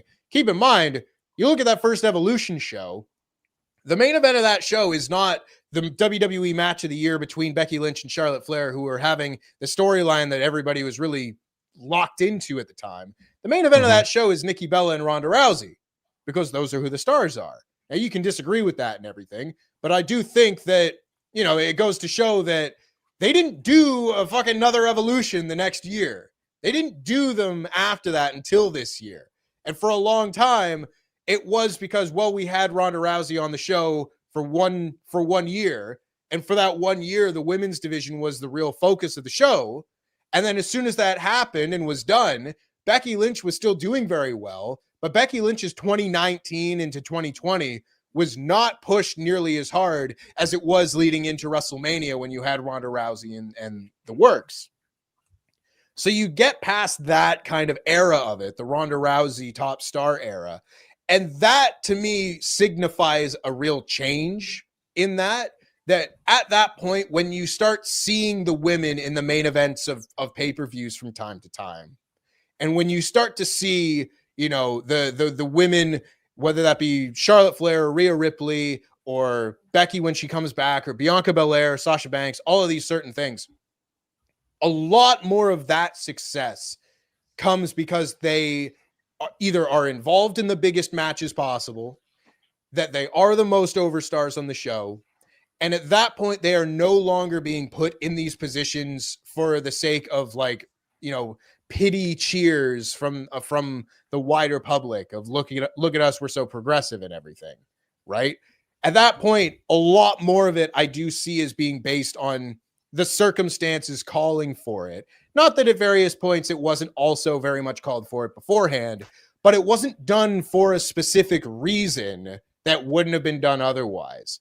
From that point on, over the last 5 years or so, I do see, obviously I could very much like to see it done more often, But Right. from that period of time, I think generally speaking, anytime the women break through into the main event scene, into being pushed and focused on as the top stars of Raw or SmackDown or WWE in general, a lot more that time, it does just, I don't want to say comes from merit because it kind of makes it seem like it wasn't beforehand, but it's done without so much of an agenda, which it felt like it was done before. Sat, I just talked for a very long time. Please take it away. Listen, I'll take it away, but you did a great job of setting the scene of what was going on in the women's division and how we got there. And you also mentioned how, Nikki Bella was in the main event against Ronda Rousey, because in terms of mainstream wise, Nikki Bella was known for being on, Total Divas and Total Bellas. And also she converted a lot of those viewers into being wrestling fans. So that's the reason why she was there. So there are some wrestling fans who, when they see Nikki Bella today, they don't understand the hype or why she gets those shrieks when her song hits. Is because she's a pretty big deal. And also she had the John Cena tax as well. I'm sorry, I have to mention that part. As much as women do work hard, and sometimes it sucks to be that guy like, well, you got there because of your partner. It's just like that's how wrestling has always been. It's kind of like if your partner is someone higher up, they will never let their partner look like scrubs. If I went to Brian, I challenge you to do a video where you show me where a top star, their partner was treated like scrubs. Undertaker's wife, Sarah Bloody Taker, was treated like a big star when she was around in 2001, beating up DDP. So that goes to show to you, as much as Undertaker likes to say that he's not involved in how his wives get portrayed or whatever, history has shown a different thing. But Nikki Bella was a big star, so hence she was given the match. I remember there was some pushback online because there is two people that still see Nikki Bella as a representation of an archaic time. You represent what we hate in the first place. When she's like, hey, I've always wanted this opportunity. Please, I want to show you guys how I can wrestle, or I want to improve. Nikki Sauer, number one, baby. Nikki Sauer. But also, I feel like the pandemic also played a huge part in the women as well, because you had Bayley and Sasha doing some of the best work. And then it's almost kind of like, would they have been put in that position to being pushed to the top stars? The role models, would the role models be where they were if it wasn't a pandemic? Because it was the scarcity of it all. It was like, we don't really have much people. Sure, you have much TV time. Asuka, she blew up because her antics got over. Yeah, it reminds me of someone, right? Japanese women's antics getting over. But anyway, yes, and then the dance, right? That's what she did. Yeah. All of a sudden, when Vince found out, someone said it, when Vince finds out you're funny, God help you. If Asuka's funny, she's quirky, let's put on commentary for no reason. As much as I love Asuka, when they start flanderizing the character, it's only recently, because I want to jump forward. It's only recent. My favorite word that you say is when you're talking about the flanderization of people. Because I completely agree. It comes up and I smile. Listen, I love that word because because if you can talk about, because I'm jumping, I'm gonna jump back because I'm talking about pandemic, but I do want to mention Asuka, because Asuka is another reason why women's wrestling went forward as well, because her run in NXT, being the first international women's wrestler that was proven to be a hot commodity, opened the doors for many other women. There will be no Stephanie Vaquer if it wasn't for Asuka, because Asuka's a blueprint of someone like English is the second language, their skill set is their number one language in the and she has come a long way. She has never had a WrestleMania moment, but she's been an anchor, that glue that held things together. During the pandemic, she reached a new level of like superstardom in terms of the office, not the wrestling fans. I find that there's always been a disconnect. Wrestling fans knows what's great. It's just that the office are always a few steps behind. But 2020 was the year when they figured out, Asuka's as great as we've always said she was. But like I said, the flanderization of a character was she was just reduced to doing her quirky dance, and nobody's ready for Asuka. And when it came to the big moments for her to actually win, I only hold her victory against Becky at Royal Rumble meaning something, because everyone was taken aback at a hot Becky Lynch who's getting ready to have a big push. She put over Asuka, and I feel like Asuka needed it. But at the same time, you could argue that Becky doesn't need to lose momentum. But it can also show you as well, you can lose a match at Royal Rumble and still go into WrestleMania and still have your moment. But that for me meant a lot to me. Yeah, they had a TLC triple threat match that Asuka was the third wheel in, and that's what I got worried about later on when they did the whole Bianca and Rhea storyline. I was worried. I was like, this is 2.0 of Asuka and Becky and Charlotte, but they learned their lesson from that. So as much as Asuka's had been given great moments, she hasn't been treated as a star as she is right now. So when we're talking about celebrating women, one of the, for me, the best women's storyline right now is Asuka big leaguing. Every woman should be in the storyline with, and the version of Asuka we've gotten as a heel, by the way, is so much superior to the Oscar, because we wanted Killer Clown Oscar because we were desperate. Because the F word, flanderization of Oscar made it into a joke, right? So you needed to switch things up again. People started looking at, you know, her run during the independence, and it's like, down, Kana-chan, Kana, we want you back, Kana. Can we have this? And the amount of times on Instagram they were posting the pictures of her in the clown makeup, the zombie makeup. People wanted that because they wanted to be treated seriously. They wanted the Oscar run that never happened. Because as much as I love Charlotte Flair, I do love Charlotte Flair. It's just that sometimes she was given opportunities that shouldn't have been for her. Like in terms of Oscar should have kept her undefeated streak. Charlotte did not need to beat Oscar. You know, it's kind of weird. It's kind of like the person that came after you. You're like, yeah, because of your pedigree, I need your pedigree to be a big star, but you're already a big star. Because as much as Brian did say, the women's evolution was pushed as a top star. The second star was Charlotte Flair. Let's not get it twisted. She's the one they actually were like, say, hey, look, Ric Flair's daughter. Look, she's doing this, she's doing that. Again, a talented wrestler who unfortunately is burdened with being Ric Flair's daughter. Because by herself, without that accolade, she is great by herself. But unfortunately, because the way she was pushed, no other women's wrestler was pushed. We're talking about the triple threat match. Obviously, when Ronda Rousey came into WWE, in their mind, it was simple. We've got Ronda, we've got Charlotte Flair. Because in their mind, because, you know, there's Dana envy, which, thank you, Dave Meltzer, I'm going to keep. There was Dana envy. They're like, they're horsewomen? Who the fuck are these women? Shayna Baszler, Jessamine Duke, Marina Sheffield. Who the fuck are these lot? Let's sign them up. We want our horsewomen as well. And Charlotte was their de facto Ronda Rousey in a way. So in their mind, our Ronda Rousey versus MMA Ronda Rousey, and you know what's going to happen. Charlotte needs that big moment, and Charlotte was going to win that. They did not expect that botched heel turn, because it was a botch, because we loved Becky at that point. Our quirky Irish lady, the one that we were told that we didn't like how she did promos. That rat-faced bastard said that she wasn't great on the microphone. He didn't want her to talk, or she wasn't appealing. Becky Lynch went through a lot of things to get where she did, you know. When she slapped the heck out of Charlotte Flair, I cheered the fuck out of that moment. I was like, yeah, this heel turn's going to be great. Yeah, this heel turn's going to be great. And then what did it do, Brian? The You People promoted her. And they were like, what the fuck is that about? Who do you keep referencing? What name do you keep calling out? What? With regards to your co-host? Tempest? Yeah, that's the one. That's better. That's better. Wow. I sorry. Tempest. No, it's fine. It happened about 6 times, and I went, all right. I'm gonna call this one out, but it's fine. Sorry. You remind me of my friend. Sorry, you're my friend, similar in a lot of ways in terms of wrestling opinion. But yeah, what I'm trying to get at is, Asuka became a bigger star during the pandemic times, and then you move on to the WrestleMania they had, and you know, Asuka's again not winning the big matches. Bailey gets injured. You know, that's the part that hurt me after the great work she done as a role model, because she was the one that after, you know, Becky blew up, you had Bailey in the back burner, and Bailey was someone that was having great matches with Sasha, was holding it down in NXT. She comes to the main roster. She's still getting the big chance, but for some weird reason, they infantilized her character, because her character being the super fan, for some weird reason, those people in the office, they don't like nuance. They don't like, oh, she's one of ours. You know, wrestling fans, that's what she was meant to be. But for some weird reason, Vince McMahon's like, virgin? Wrestling fans are virgins? She's a virgin.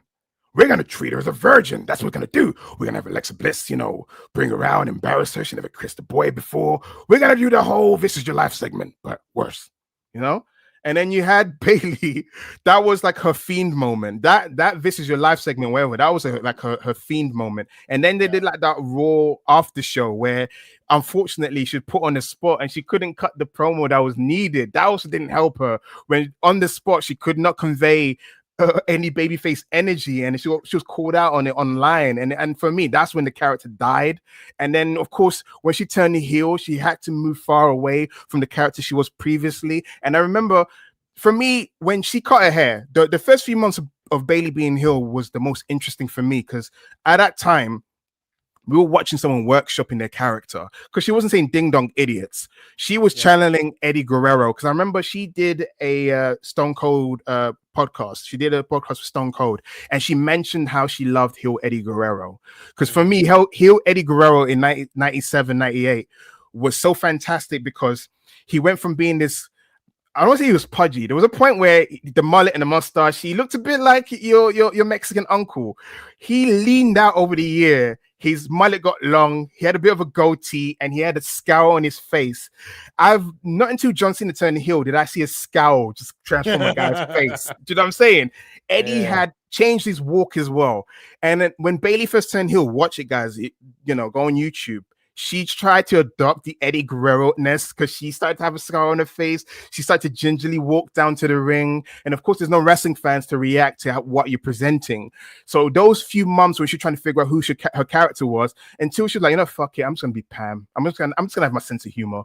I'm just going to, I'm out with my best friend. We're just going to have fun. And that's when the character started hitting its strides. And of course, she turns on Sasha Banks, who for me, I begged for a long time to be a heel because she was another victim of coming to the main roster because Brian Tempest, you are right that they took a moment. They didn't take individual stars. They were like, they were not willing to bring the women on the main roster and then start from the beginning. They were kind of like, here's the hype. Let's take all the hype, put on the main roster, put them with individual women, put them with Naomi, put it with Paige, and let's see where it goes. And that was kind of the issues because you did it in your video essay. So I have to highlight it. You do great video essays. When you do a Deonna Purrazzo on the main roster with women's wrestlers that some people don't even watch NXT, there's excitement from that kid, that woman, and that guy, but I don't know who they are. I'm told I'm meant to cheer for them. There's a disconnect. There was a disconnect in how they wanted to present them, and how they presented to them on the main roster was a bit like Woken Matt Hardy. Matt Hardy was not broken Matt Hardy. It was not the broken Matt Hardy we wanted. It was almost like a watered down version of what we liked, and because it was watered down, it was kind of like, again, as wrestling fans, they know we eat shit. We'll eat shit if we wanted to get something. If we want a wrestler to get pushed. And there's that monkey paw of like, okay, it's not the way I wanted it, but he's getting pushed, so I'm just gonna enjoy it. So Woken Matt was getting that kind of gradual push. It wasn't the way I wanted it to be, so I accepted it. But it was not the same broken Matt Hardy that captivated the entire wrestling world on the internet and in some spectrum of mainstream because he stayed kayfabe. He never let go that he was playing a character. And I kind of feel like Tony Storm today has taken that mantle on of being straight kayfabe and never letting go of who you really are. 100%. But again, I'm gonna wrap things up and throw it back to you. I just wanted to say that in terms of the early days of the women, as soon as Ronda went, you're right. It was all of a sudden, it's like, you know what? We're not going to really push these women. But Bianca Belair became undeniable. Her and Sasha Banks had a great match. And the thing that makes me laugh is when you talk about metric, on paper, because it was the first time you had two African-American women main event, it meant something. But if we did go on metric, the fact that we had, Reginald playing the part of Deborah McMichael in 2001, the winner gets the services of Reggie, even though like Carmella was a side character in that feud because they struggled on doing babyface versus babyface. So Carmella was dragged along to be like the de facto obstacle because they couldn't figure out how to create some sort of heat between a babyface Sasha and a babyface Bianca, and it was so weird. So that build itself, my way to the highway. It was cheeks. Yes, the match made up for it. But if you watch the build to it, it was confusingly bad. But again, I'm gonna throw it back to Tempest. I just wanted to say that us having the last WrestleMania involving women being Bianca Belair and Sasha Banks says a lot. Yeah, that's too long ago, man. I want to shout out Quick Man saying set this entire podcast up to try and pitch Tempest doing a Peraza video. He was right to do so.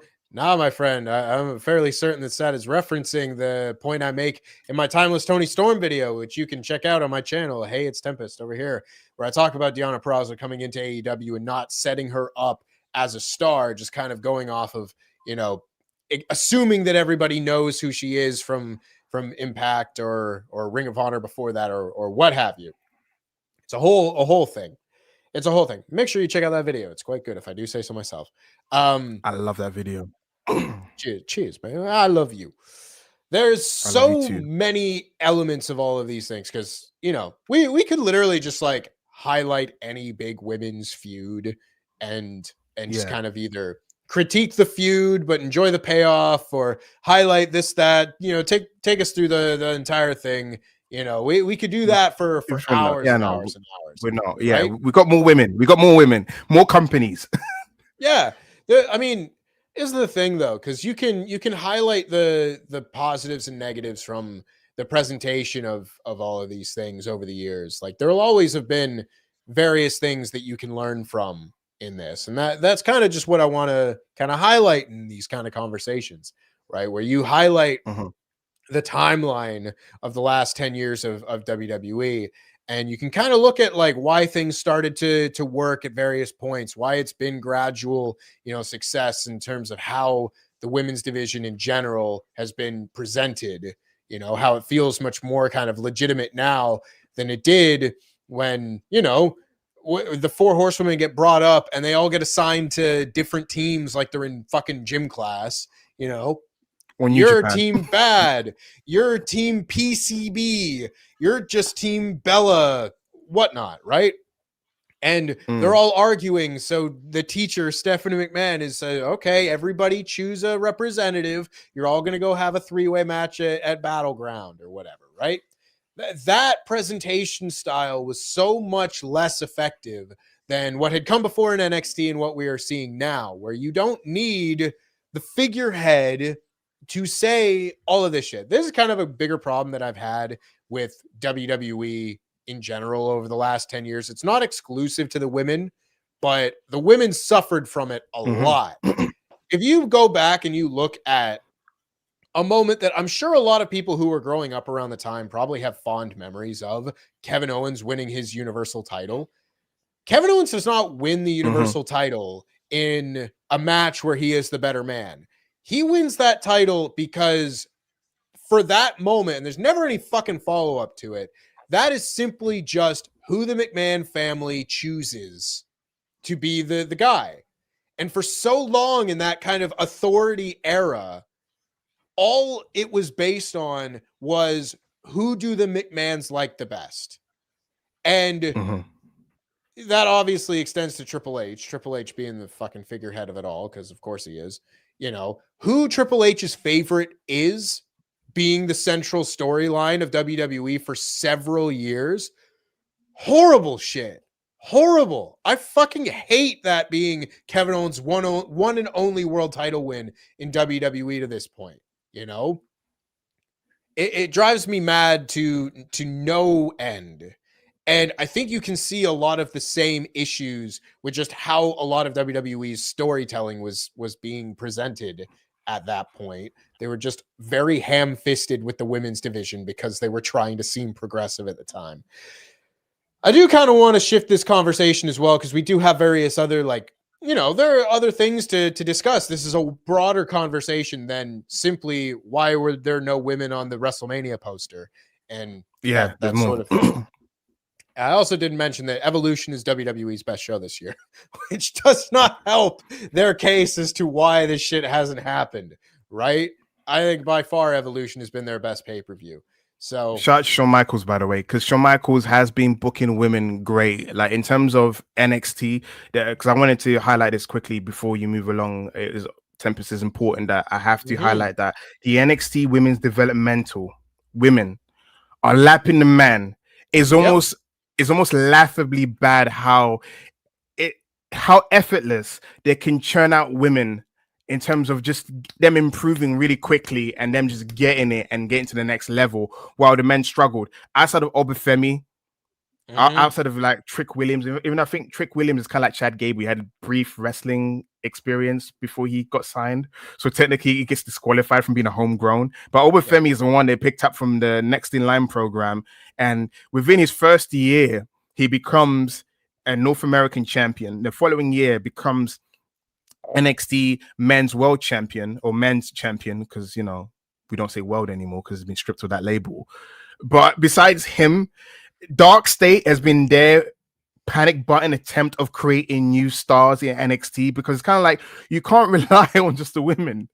So I just wanted to say shout out to Shawn Michaels for putting the women on the posters, for allowing them to main event some shows, for giving them sometimes on NXT, legit, dude, back to back, you get 3 women's matches in a row, and I don't even blink anymore, because for me it's become normal, conditioned to it. And that's why when you see some of the NXT women go on a Raw and a SmackDown show out, that's because they are progressing. So I want to shout out NXT's women's division. They just got a lot of women that I'm excited about to come to the main roster, especially on SmackDown, because they need it. It's so scarce down there. Nah, it's a really good point to make. I'm glad that you made it, because it was one of those things that one of the talking points I wanted to bring up and just kind of never quite got to it, but now it has, because you are so wonderful at your job, and keeping me on track as well. Dude, you keep me on track. We're partners, brother. We make this happen for both of you. We do. Both of us. I know that Triple H can see the reality of a lot of this kind of shit. You look at the episode of, I think it was Unreal earlier this year, where he even says that, like, for every one guy in NXT that kind of gets it, there's like 5 women that get it. Now, I know a lot of the, over the course of 2025, a lot of the people that have been on NXT in the women's division, are very talented people that have made their name elsewhere. Your Jordan Graces, your Blake Monroes, your Julias, your Stephanie Vaquers, all of these various people. That the success of the NXT women's division is not solely down to these very talented women, but your Kalani Jordans, your Tatum Paxleys, your Sol Rukas, all of these various people have very much exceeded, I don't want to even say expectations, because I don't know what expectations are put on any sort of rookie, but like, they have risen to the occasion far more than most of the men in NXT. And that's why, like, I don't see a lot of excitement about the NXT men's division generally, because it's been just 35-year-old rookie Saints and Ethan Page carrying the load as well, Page, man. I don't want to throw shade at them necessarily, but you're watching the AEW Rampage division carrying NXT. And on the flip side, you've got the women who have been showing out. I think this extends a lot. Maybe they're hungrier. I don't know. Not to say that Ethan Page and Ricky Saints don't have the fire to want to show people that they weren't used to their full extent elsewhere and everything. But the hunger to succeed, it comes through so much in the NXT women's division. And I would extend that to the AEW women's division as well. I think one of the great focal points of that this year has been at All In, when you had the dual casino gauntlet matches. And the men's one just felt very run-of-the-mill, very standard, very just, and here's the next guy, and they're going to have their little sequence. And it felt like an unmemorable Royal Rumble. Those Rumbles where it's like, shit isn't bad. It's not 2015. It's not like an embarrassment, happening before our eyes. It's just like, we've all seen these Royal Rumbles that, like, they happen and we're kind of like, we enjoy it as it happens. But if you go back and you want to put on a Royal Rumble, you're not going to put on that one, because it's just fine. It doesn't do this. There aren't peaks. It's just, kind of a flat line of like a fine 3-star Royal Rumble match. That was kind of the casino gauntlet match for the men this year at All In. It was fine. Certainly wasn't a bad match, but I did not feel this like desire to break out and be great on that show in that match. You turn around and you see the flip side of that being the unbelievable performances by some of the women. It was like night and day. You could feel the fire coming out of these people that maybe are only going to get this shot to have their big moment, this year. Whether that's the great surprises of Shuri being, coming out there and having her spots, Athena being in her home state and going out and having a big time performance. That was a real simple, because obviously they're having the same match, like on the same show. It's very easy to compare those two. And I think in that case, like, you see that one side of that just treated that as more of an opportunity than the men might have, They weren't on autopilot. There's more hunger there. Very much, very much. Autopilot's a good way of saying it for the men's side. You know, the women's match, I think, far exceeded the men's in that case. But that doesn't mean that there isn't still a lot of work to be done on the AEW side in terms of how they're presenting their women's division. I think this has probably been the year, this and a bit of last. This year has been, I think, the best that the women's division in AEW has been portrayed to this point. That is not a particularly high bar, I will say. But we have had the emergence and the solidification of a lot of the top stars as characters and their stories hitting their zeniths, that a lot of what's happened in 2025 has been very intriguing and presented, I thought, very well. Unfortunately, I do think that is fairly limited to a few top stars. That has been Timeless Toni Storm and everything that she had going on, both with Mariah May and then with Mercedes Moné. I think generally Mercedes has been presented very well. There's still some, kinks that I would like to see ironed out with her presentation in terms of how she interacts with the rest of the roster and all of that. But if you look outside of that, it still doesn't quite feel like the women's division is presented with the same kind of significance that a lot of what goes on in the men's division. You can look at what's going on right now with regards to the 2 blood and guts matches, where one of them, the women's match, gets announced like a month ago, in not even announced in the sense that here's the match graphic, but just Jamie Hayter saying blood and guts on TV to let us know that it's going to happen.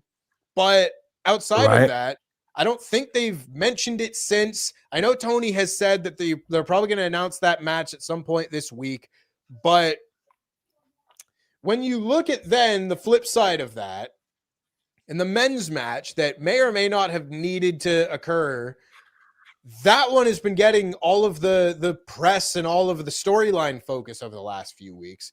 Whereas the women's one has basically been forgotten and pushed to the side for the sake of doing this women's tag tournament. And it goes back to that kind of idea that there's only room for 1, maybe 2 of these women's segments or women's matches on any given show, when that doesn't need to be the case. It does not need to be the women's tag title tournament or the blood and guts feud. And I know that there are similar people, involved in both of them, but you can do both.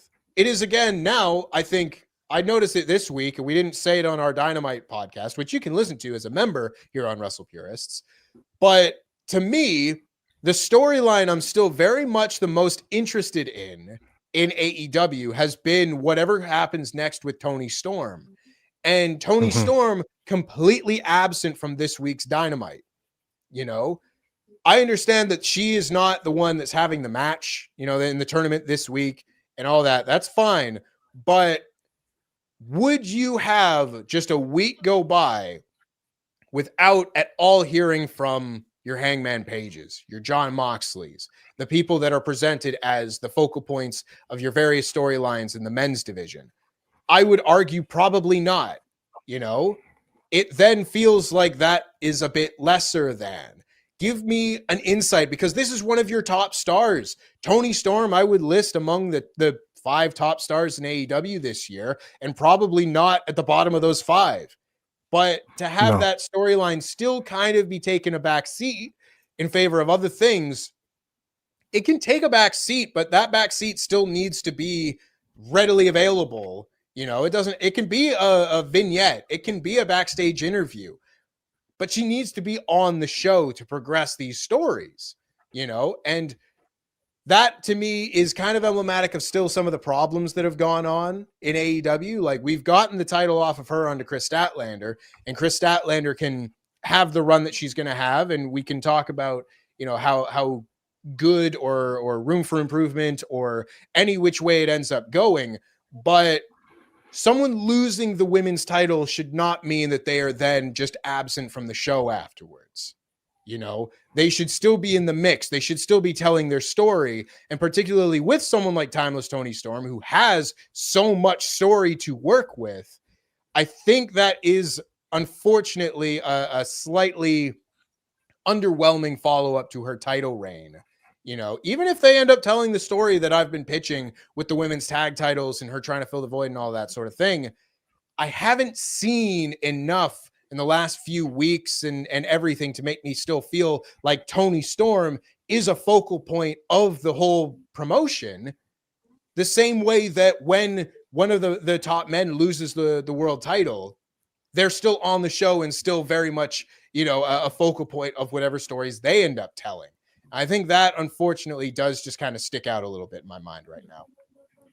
You know what? I was gonna like offer a rebuttal, but then you kind of highlighted basically Moxley and Tony Storm are on the same boat. Both of them lost the title, you know, in the last couple of months, but only one of them is still had a consistent presence on television and ending shows, which has been Jon Moxley and the Death Riders. You could also argue that because Jon Moxley is part of a faction and the number one heel faction in the entire company, he's gonna coast through that. Not that he's coasting in terms of performance, but that gives him the cachet to end the show. Sometimes, even though it should be Hangman Page. And it's funny that you do mention Hangman Page not disappearing on TV. His first title reign, he was guilty of that. Yeah. Not him per se, but the bookers were guilty of not, you know, making him an afterthought in his title reign. So I'm happy that they've kind of learned in terms of this title reign. But in terms of Toni Storm, timeless Toni Storm. One of the issues we had as wrestling fans was that the women's division is blossoming, right? It's no longer you have to rely on Toni, or you no longer have to rely on Mercedes, or sometimes if Britt Baker's around, or Hikaru Shida when she was around. It's like you got more women. You got Willow Nightingale, who is on the cusp. Everyone's ready. It's kind of like when we talked earlier about how the women's division WWE is like the fans see it already. It's just the management needs to get and catch up with us in terms of seeing what we see in terms of the wrestler. And Chris Statlander is someone that we've been itching for in terms of getting to that next level, and she's finally done it this year. I feel like before that there was the accusation. Me and you talked about it before about because the long title reigns of Toni Storm, the long title reigns of Mercedes Moné, it was quite hard for any other woman to break through and do anything to be focal points. So the fact that Toni Storm is taking a step back, because as much as some people don't want to admit it, there is some biases against women, you know, intentionally, unintentionally. Because again, if Moxley took a break, right, I'll be fine with it, because I'll be like, yeah, Moxley's on, have that vacation you wanted to take a few years ago, for goodness sake, you know. But he's on TV, but you don't see a lot of people crying about it that much, you know. You don't see a lot of people saying, you know, Mox Hogan or whatever. But if Tony was still on TV, they'll be saying this thing: Tony's taken away from Stats time. So for me, I'm glad absence makes the heart grow fonder, and I do believe in that saying. And the fact that you're clamoring for Toni Storm, that's a good thing, because if she was on every week, they would have argued that, oh, Tony's on every week, but Stat is stuck doing backstage interviews. So you don't want that. Again, wrestling fans, and I know what you said. Yeah. No, I completely agree. Agree. But that all goes back to the point that, like, there shouldn't just be the women's slot on the show. You have a slot for your most over stars on the show. Yes. And it just so happens that more of them are women, which should be the goal. You know, you should be building more stars, men or women, or what have you, to, you know, be focused on your show. It doesn't necessarily just have to mean that, you know, Toni has lost the title, therefore she yields the TV time that she would normally get to the person that's won the title. That person can get more TV time than they were having, but how about you take that TV time away from any of the other people that aren't necessarily as over on the show, that are also there on a regular basis? That's more the kind of point that I would make, that you can still do both. I can understand, like, taking a bit of time to kind of reset Toni and all that, but she is still the one that I'm clamoring for. You know, I would not say that you should take, you know, take your Rhea Ripleys or your EOs or any of the other people that if they lose the women's title, that doesn't mean that they should lose their TV time, because they're still among the most over characters on the show. Well, I also wanted to add to the fact that, you know, let's kind of like how we done with WWE. Let's talk about this young 6-year-old company called AEW and how they've gotten where they are now in terms of the women's division, and who we can signal out as catalysts in terms of getting there. And obviously, one of the early catalysts is Brandy Rhodes. LOL. So yeah, man, I'm gonna I'm gonna throw it to you. Like, when do you think that things changed? Would you say it was the Tony and Mariah storyline? That's when.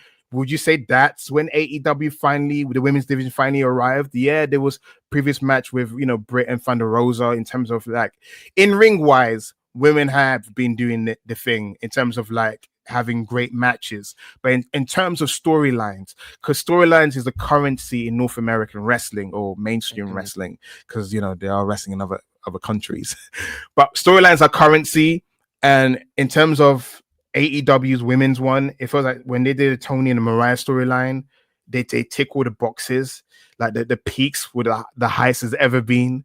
It took bloody Hangman Page burning Swerve's house down to actually be like, hey, look at us, man, we're doing something as well. It felt like they finally clicked, because it was like the funny thing is Mickie James and Trish Stratus did a similar storyline like 15 years ago. I say 15, it could be 20 years ago. It could be 20. Closer to 20. Yes, 20 years ago. I woke up. It's not 2015. It was 2005. And again, the interview Mickie James did with Chris Van Vliet, listen to it, is great. And I hope she does write her book one day. That lady's lived 1,000 lives. So she created that storyline in OVW. She brought it to Michael Hayes. Michael Hayes told her, you should pitch it and say that no one can play that character like you. She initially, I don't know if you know this already, maybe Tempest does know it because he knows everything. Did you know that she initially wanted, it sounds very much he knows everything, but he does, as in he helps me because I have gaps in my head with my ADHD if I haven't had that much great sleep and hence, stuff. She initially pitched it to be her and Lita. That was who she envisioned because she knew Lita, and because she is from Virginia area, she used to wrestle North Carolina. Lita used to watch her wrestle. They had a friendship going on, so she was more comfortable with pitching that. And then, of course, Vince McMahon got it, and they're like, we like the story. She went in there in the office because Michael Hayes went to her, you should go in that office. You should tell her that no one can play like you. And she did it, and he was impressed. And he also said, we'll do it. We'll think about it. She did in early 2005, by the way. So it wasn't too later they did a storyline, and they went, yeah, we're gonna do storyline. Trish. Yeah, fair enough, because Lita's with Edge, so it was never gonna work out anyway. But that was the blueprint of the single white female storyline, because it's kind of like based that film was kind of like the inspiration for it. And then you get AEW doing a version of that, but it's all about Eve. An old school film, and then the time that was taken to create that storyline, for it to breathe. And again, I'm gonna highlight this. Watch Tempest's video on Tony Storm, because he mentions the storyline, how it gets broken down, the beat by beat, even certain things that he remembered, certain things like when Tony did her award speech, and how Mariah May would drop her facade for a few seconds. And I love that he said that, because when I initially watched it, because I caught that as well, I just thought that she was being hurt, like she's a super fan, so all the little Tony Storms are trying to come along the ways, like when she was being disparaging, I was like, oh, her hero saying that, you may look up to me, but you're still trash, kind of thing. Mm-hmm. But I liked it. You're like, no, it's more like this con woman, she was thrown off a bit. And it was kind of like, that's why it's great about being wrestling fans. We all have our own, we take away different things. And it's not like it was particularly he's right or he's wrong, but I do feel like what Tempest said in that video is closer to what was actually going on in Mariah May's mind. Not me thinking that super fan is getting hurt. Poor girl, I feel sorry for her. But yes, this storyline was given time to breathe. We saw timeless Tony Storm go from being a heel to being a babyface. And along the way, as you saw, she starts embracing Mariah May. And then Mariah May, that snake, as soon as she wins the Owen, she does the betrayal of 2024. Sure does. I thank you very much for highlighting my timeless Tony Storm video. It is one I'm very proud of. If people wanted to watch it, it would mean a lot. My YouTube channel is Hey It's Tempest on screen right here. So it is very much at the forefront of my mind, this whole timeless Tony Storm character and the AEW women's division, because I have spent a good amount of time working on this little project and everything. Yes, sir. It is difficult to outline a timeline in the same kind of way that WWE's timeline can kind of be broken down, because they're to me are very clear, like this moment happens and then Ronda Rousey shows up and then etc. All the things that we just talked about. Whereas with AEW, it's like there are so many things that I think part of it is just because they had the pandemic cut their legs out from under them so early in their run. There are like, I don't know, 16 episodes of Dynamite before the pandemic hits. It's like 4 months of that show, right? It's completely different, than WWE's, where, WWE is this machine and everything. And okay, well, let's make the best of this strange situation and all that. When you're just starting up, you really do then kind of like go, what do we do? So I I didn't want to just like make excuses for them at the time, because there were certainly bits where they should have been doing more during the pandemic, right? Particularly when Hikaru Shida was champion. When Hikaru Shida won the women's title, I was really excited because I think Hikaru Shida is great. But there were moments where like her involvement in the show would just be, she sat in the front row. There's our women's champion, right? Mm-hmm. And I did break a lot of what was going down at the time to just pandemic nonsense, because the pandemic did involve a lot of the women's division in AEW at that point not being able to travel to the country. Much of the early AEW women's division was made up of British wrestlers and Japanese wrestlers and all of that. And most of those people were just, they couldn't come to the country. That is a very difficult thing to kind of to navigate in real time when everybody is like, what do we do with these unprecedented times, right? So I gave them a little bit of leeway, but they still made a lot of mistakes in those times in terms of the usage of these people, right? Because you had matches that had hype at the time, like that first Hikaru Shida Thunder Rosa match when Thunder Rosa was the NWA Women's Champion. That had some hype to it, but still the buildup as far as on TV, that's when you were getting Hikaru Shida just sat in the crowd as like, there's our women's champion. That's what she's doing this week. That really, that was a struggle. After that point, there were so many moments where it looked like things were going to change, that we were going to break through and, either establish long running rivalries that you could go back to and kind of build a division around and that sort of thing. Because again, not to make excuses for this company, but they were starting from scratch, whereas WWE had all of their years of history to build off of, right? Mm-hmm. So they didn't have necessarily quite as many examples in AEW of these rivalries that you could immediately go to that had years and years of history behind them. They did in the men's side because half of the men's roster when they started the company was BTE things, right? It was SCU and the Elite and all that. And you just kept telling the story that everybody was accustomed to. But the only examples of that at that point were things like Britt Baker and B. Priestley, who had a rivalry that maybe some people knew about, but like they had history that they wanted to continue on. And then the pandemic hits and B. Priestley's never seen again, right? So there's a bit of a struggle there where you had to start from kind of square one with a lot of how we're going to develop these things. And that does take time. A large portion of my Timeless Tony Storm video is that the early goings of that character, I think, were still rough because a lot of it was developing the relationships with the various people that she was going to interact with over the coming years, mainly Mariah May. But you see that a lot in the earlier days of AEW. When you start seeing Britt Baker and Thunder Rosa come together, have their lights out match. And I think a lot of people looked at Britt Baker and Thunder Rosa as a rivalry that would probably have a lot more staying power than it ended up having, because Britt Baker emerges in 2020 and 2021 as being an undeniable top star to the point where, CM Punk is saying that she's actually one of the 4 pillars of the company and things like that. But I think it was a really good example of Britt Baker kind of making herself a star at that point, as opposed to the women's division being elevated. It wasn't the women's division that was yielding these stars. It was just that Britt Baker broke out, right? Yeah. Britt Baker won that title, and none of her opponents on the pay-per-views that followed that ever felt like that was a big match up until the Thunder Rosa, feud got reignited. And even still, it didn't come together the way that people wanted. But otherwise, you were looking at people like, she has a pay-per-view match with Chris Statlander that's kind of thrown together. She has a pay-per-view match with Ty Conti that, is part of what, Ty Conti or Ty Mello ends up being kind of known for at that time and having her own breakout performances and all. But it didn't feel like Britt Baker was being paired up with people of equal or greater star power to either build those rivalries or grow each character or have an interesting storyline. So the division didn't feel like it was growing necessarily. It just felt like there was one hot act that was the champion.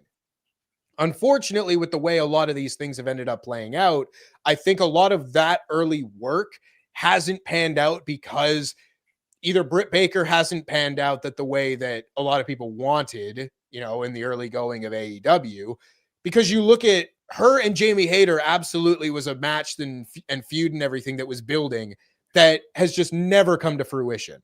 I think you could probably write video essays on the subtleties and intricacies of the Britt Baker Jamie Hayter relationship, the same way that you might do Timeless Toni Storm and Mariah May. And I don't know if it would have ended up being that good, but a lot of the things that had been set up in the early years of AEW just have never paid off. And therefore, it feels like a lot of that time is a lot more time wasted. And I guess it sort of is, but I kind of hesitate to blame them as much, because I think some of those things are out of their control, whether that be because of injuries or just, backstage nonsense or whatever, right? But if you're talking about when the AEW women's division actually does start to kind of turn around, I do think you can very easily point to Timeless Toni Storm and that character, because not only is it by far the most over character that they've ever had in the women's division, like by a considerable way, but it is when you start to see the long-term storylines be a focus of the women's division. How many other long-term stories do we really see for the various women's champions that had come before Timeless Toni Storm? When Toni Storm wins the title for the first time, she's just the champion, and she has good matches, and then she loses interim, right? Jamie Interim Hayter. champion, right? She's an interim champion, and then she's made the real one when it's clear that Thunder Rosa is not coming back anytime soon. Mm-hmm. But like she loses that belt to Jamie Hayter, and then Jamie Hayter's kind of the same way, where she's having great matches. She has one of the best Dynamite matches of the year that year in 2022 with Hikaru Shida in December. But pay-per-view matches are against the outrunners, against the what the fuck are they called? The Outcasts. The group. Yeah, the Outcast, which is Ruby and Saraya and Tony. Yeah. Sorry, it just made me think of the Social Outcasts, and I was like, well, that's not right either. But no, it is. It's the Outcast. It was them. The point being, like, Jamie Hayter didn't have the big storyline tie to her title reign either. When Hikaru Shida and Toni Storm are trading the title at that point, again, it's just, here are the people that are in the women's division, but not a lot of it is ever based around anything resembling an actual storyline. And it's not until Mariah May and Timeless Toni Storm come together that you start to see that being a difference maker. That I don't want to say that is the catalyst that elevates the rest of the women's division, because we're still seeing, like, Willow Nightingale and Chris Statlander storyline, I don't think has been particularly good. They have been involved with each other for a long time. And I think sometimes wrestling fans might look at them just being around each other for a long time as just being a long-term story, when I don't really see it that way. Like, you actually do need storyline progression between the two characters and all that to warrant it being a story. And I think that's where Willow and Chris Statlander have kind of fallen short, in not through no fault of their own, but that's where I don't see the rest of the division rising to the occasion quite as much. But thankfully, you start to see it. Again, we're talking about a very low bar for a long time. So I'm not going to say that these things are like, groundbreaking or anything. But Timeless Toni Storm and Mariah May, that is an A+ Grand Slam, massive success. Great storyline, right? Fantastic stuff. You have Mercedes come in. Mercedes is a massive, massive addition to this women's division in terms of star power, in terms of just regular big matches, in terms of having someone that actually was a big star before, and you have that kind of built-in history. I'm not going to blame any of the women that were at the inception of AEW, but it's just as I was saying, you don't have the years of history of a lot of those early women's stars to already come in prepackaged with a lot of fan investment So you have to do a lot of that work yourself. And that's where you get into the sort of things I was just talking about with Britt Baker and whatnot. Whereas you start to then see more well-known women start to come in from either from WWE or wherever. And it means that these women come in and there's already a level of fan investment in them. And therefore, they already have a bit more interest in either their programs or the matches or reigniting old rivalries or whatever the case may be. It just takes a little bit of the onus off of AEW to do some of that work ahead of time. It makes it a little bit easier. And that's where I think a lot of where you saw the men's division kind of succeeding, kind of over the years, is because they didn't have to do a lot of the heavy lifting and getting people to care about the top stars. We knew who the top stars were for the most part. Obviously they're homegrown talent and everything, but it's a lot easier when someone else has done the legwork for you for that. And they've had to do a lot of their legwork themselves with regards to the women's division. And I think you see when that does pay off long term, it does work. It's a massive success, like Timeless Toni Storm has been. And like, Chris Statlander being a world champion that people now know and love and want to see succeed. Same thing with Willow Nightingale. Same thing with Mercedes in AEW, still having these kind of storylines and, accumulating the success under the AEW umbrella, building stories around herself and Chris Statlander from a year ago. All these things, they just take a lot of time. And AEW is still a very young company. Like, that is the sort of thing. Again, not to make excuses, because I think a lot of the time their women's presentation has not been good enough.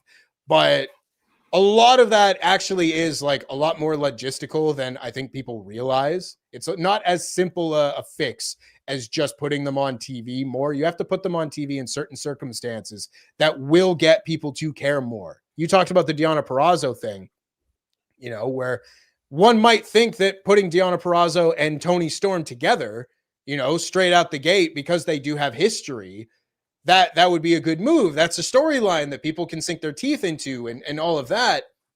That didn't work because genuinely, like, people don't fucking watch Impact. People might know of people and have heard their names, but people didn't watch Impact. People didn't watch Ring of Honor at that point in the early 2020s. So if you made some of your name there, you did kind of have to, again, make your name within AEW if you're going to be a success.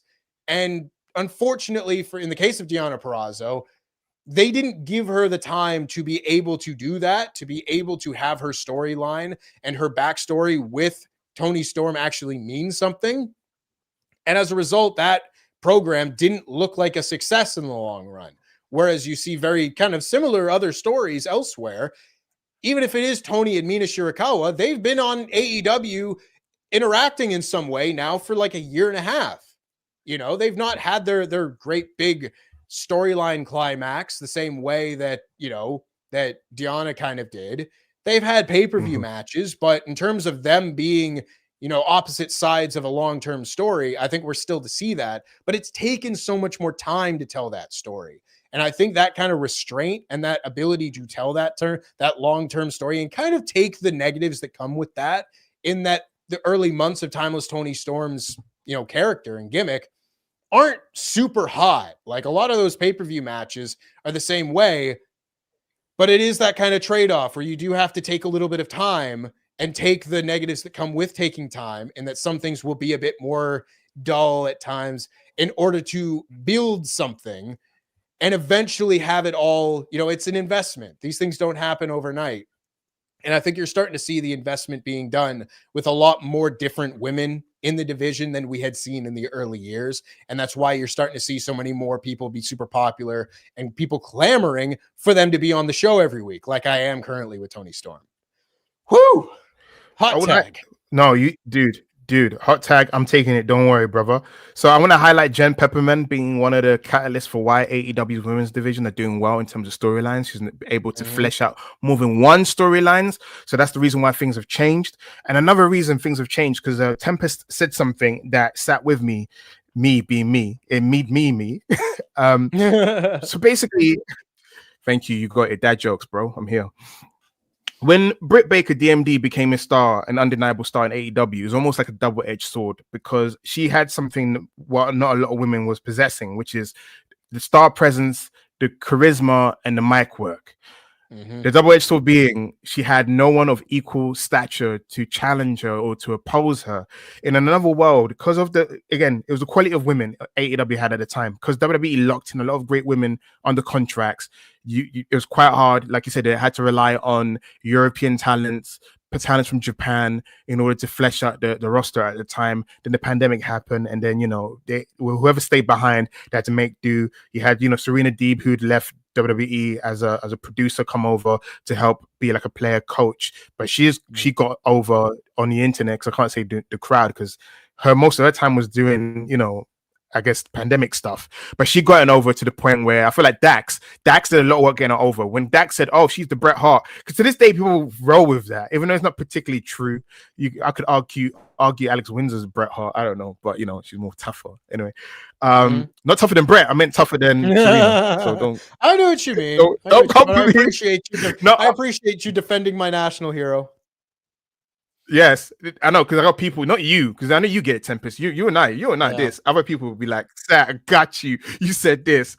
No, what I'm trying to say is, at the time when Britt Baker became champion, when she beat Hikaru Shida, she had a long title reign, and we went through a phase. I like to call it the false prophet phase. So when you had people like Ruby Soho come over, because at the time Ruby Soho had that fan investment. She's someone that in WWE did not get a lot of time to flourish. She had a great career before WWE in terms of being in Shimmer and other places. She was in a tag team with Dakota. She was quite known for being a decent wrestler in the ring, someone that can actually go when given a time. In WWE, she was never given that time. So when she left WWE and AEW was potentially on the horizon, and she confirmed it when she did that video showing that new name Ruby Soho, the Runaways coming to AEW. Everyone was excited, and of course at the same time as well, because she was never given any mic time in WWE, it was quite hard to assess how she would do going against Britt Baker. The only times I remember her having a microphone is when she came in and berated Liv Morgan. That's the only time. And then of course later on they became a tag team again. She wanted forgiveness. Those are the only time. It was backstage segments where you can't accurately, because again, that's during pandemic times as well, if I remember. Like, she wasn't really getting a lot of times. So when she came into AEW, you can almost say she's a brand new character, but she looks like Ruby, Riot, but it's Ruby Soho. I was one of those people. I'm like, you know what? Give her the title. She can work. She was a breath of fresh air at the time. She was a breath of fresh air. I was with her. The Owen, I wanted her to win. But obviously, DMD was, you cannot fight that train, man. You're gonna get run right through it. Ruby became the first victim. She was the first false prophet because she never recovered that initial hype of coming to AEW. You got something you want to say? I don't want to cut you off by any means. No, I can go back. Yeah, you can say I it. don't want this to sound like a pile-on. I do think a lot of the problems with the AEW women's division unfortunately stem from investing as much as they did into Britt Baker and Britt Baker not working out. Like in ring. I think because people say she didn't work out. She did work out in terms of what you wanted her to do. Like, you can give her a microphone, boom. Yeah. But it was the inconsistency in matches. That's what we're talking about in terms of she didn't really work out in terms of being the big star that we wanted her to be.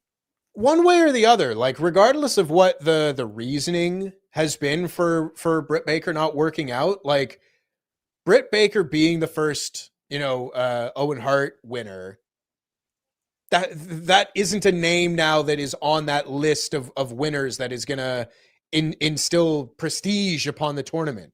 No. Her having a very long title reign that is not particularly like well remembered doesn't do anything for that period of time, right? All of those sort of things, like so much of that build up to her losing the title and then Jamie winning the title for the first time, all of it was building to Jamie Hayter and Britt Baker having their split, an eventual match. And whether it be because Jamie Hayter got hurt or because they didn't want to work together, that never happened. And a lot of that time does actually kind of feel like time wasted, like it is really unfortunate, but Adam Cole and Britt Baker both winning that first Owen Hart Cup, I think goes a long way to making that first Owen Hart Cup really not mean jack shit, and I feel real bad for Adam Cole in that sense, where he was not meant to have the run of injury bad luck that he has had. No. Very unfortunate. But when you look at like that's the first, Owen Hart Cup, didn't lead to anything for Britt Baker. No. It didn't mean anything to do that. So when you have then, the benefit of hindsight, and that the culmination of Britt Baker's title reign is Thunder Rosa at Revolution, having the same finish as all the other Britt Baker matches with just Jamie Hayter or Rebel or whatever nonsense on the outside and a distraction schmoz finish. And then they do a cage match. And then unfortunately, Thunder Rosa's reign never really is too much, to write home about either. So many of those things are like, I really do wish they would have taken a flyer on Ruby Soho, give her the title and establish her as a top star at that point. Because basically after that really good introduction in Chicago at All Out 2021 that I was in the building for, after that and her promo at Grand Slam, doing that and then losing that title, or the title match to Britt Baker, she's never recovered from it. Like there were times where she might have, but she's never recovered. And to then lose the Owen Hart final again to Britt Baker just for the sake of having Britt Baker and Adam Cole be couples tournament winners. I do think a lot of those kind of moments, like bottom line, I can say all these things that might sound like excuses for AEW's women's division. At a number of times, they simply made the wrong decisions in terms of building up the rest of her or the rest of their roster. And I think Ruby Soho is a tremendous example of that. Again, I'm gonna mention more women. You can do what you need to do. Hot tag, because what happened is you can have a thing in your head and you may forget it, especially you don't know how long I'm going to talk for. So please, anytime, I'm giving you consent, my brother. But yes, Ruby Soho, to the point where I said on the internet I feel like that was her last time. You know them ones where it sounds hyperbolic because she could come back and do a catchphrase that gets over and she becomes women's champion. Who knows?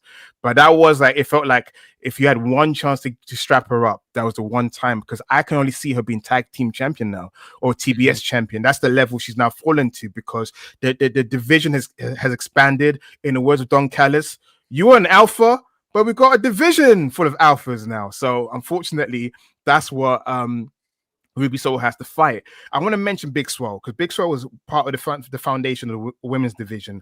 And looking now back on it, you can also argue she was almost like Britt Baker's twin. Great on the microphone, but apparently wonky in the ring. But hers was more highlighted than Britt Baker's was, right? Britt Baker, they had a lot of excuses for her. Oh, just give her time. But Big Swole wasn't give her time. It was, haha, certain person said you can't wrestle. That's where they got rid of you. But that is what it is. The reason I want to mention is not because of that. I just wanted to say that she was part of the foundation of Britt Baker where she was. You can also argue if Big Swole worked out, she could have been what Tempest said, a feud that Britt Baker could have went back to, in terms of being like, these two rose up together. It rose up together like Triple H and The Rock. Now, The Rock is on a higher level, and then Triple H a year later figures it out. Let's let them, go at it together. We never got that because, Big Swole was gone. So that was missing from Britt Baker in terms of emotional investment. Let's talk. And Serena Deeb filled out the division. There's not much to say about her. She suffers from the Big Show issue of being heel face. Injuries plagued her, so many different things, but she was a crucial point.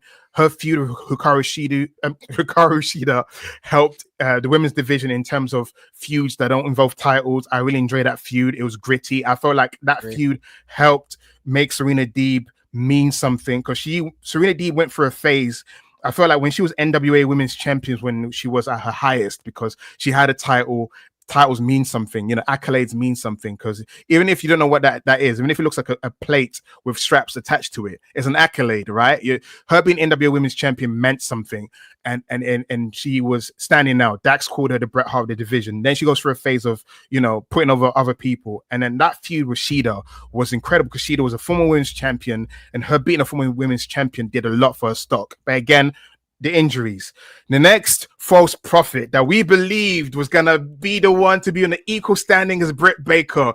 She is one of the revolutionaries of the women's division in WWE. Her match with Emma was considered the catalyst that started the women's division. I'm talking about Paige, Saraya. That's what we were talking about.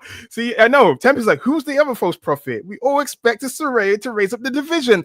Don't act now. Listen, back then, we know what happened now. Back then, that was a different story. We're like, coming off a neck injury, fighting with my family. I remember her being a great wrestler, or even a good wrestler, decent wrestler. You know what? Above average wrestler. I thought she was a good wrestler. I don't know what happened. You could say Andre the Giant level of, she's so injured, she can't do much. She can do more. I remember doing more.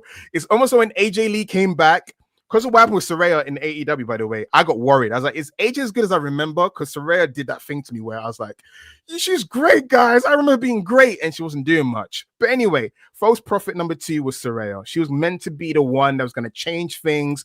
She was because there was that time when Sasha Banks was gone. Mercedes Moné reinventing herself in Japan, so she wasn't there yet. Because you wanted it to be Mercedes. There was that promo that Britt Baker did, and we thought, oh my gosh, didn't lead to anywhere because she's still figuring doing her stuff. Then Saraya comes. Post neck injury, Edge doing his thing, showing his miracles can be done. Bryan Danielson, years before that, showing things can be done. So you got Saraya. Saraya promising to change things. It's her house. Yeah, it's your house because you're Saraya and you're in WWE. She arguably was the first big star from WWE. Ruby Soho was initially, but Saraya has got all the accolades, second generation wrestler, all that pedigree. That the film about her, she was their first big star to come in there. They put a Britt Baker, and it was trash. It was bad, bro, bad. Yeah, we could we could go through every example of AEW not quite getting things right. I think on some levels, again, there's different circumstances for each one. Sometimes it's injuries, sometimes it's people not living up to the occasion. Unfortunately, in the case of Saraya, it was she came in that first big promo that she really did was bad. When she's like, "Oh, you're one to make fun of a name. Your name rhymes with shit." Everyone's like, "That's the best you've got?" Really? And you can come back from shit like that.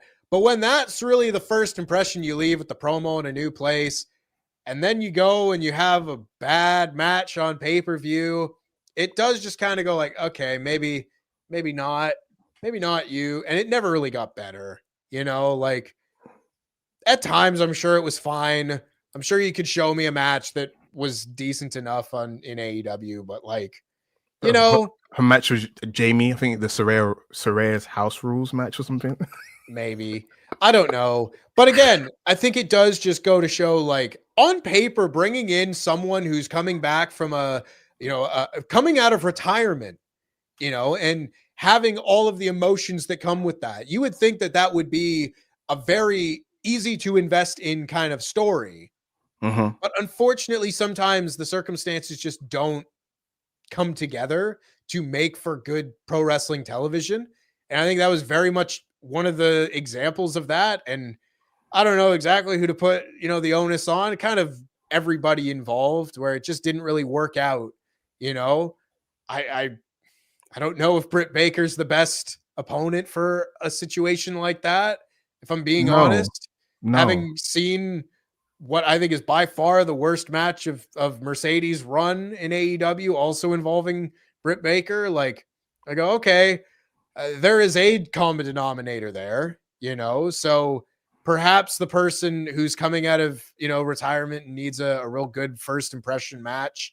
I get that Britt Baker was kind of looked at as she was the face of the AEW women's division still at that time, but a lot of the presentation of it just never actually meant anything.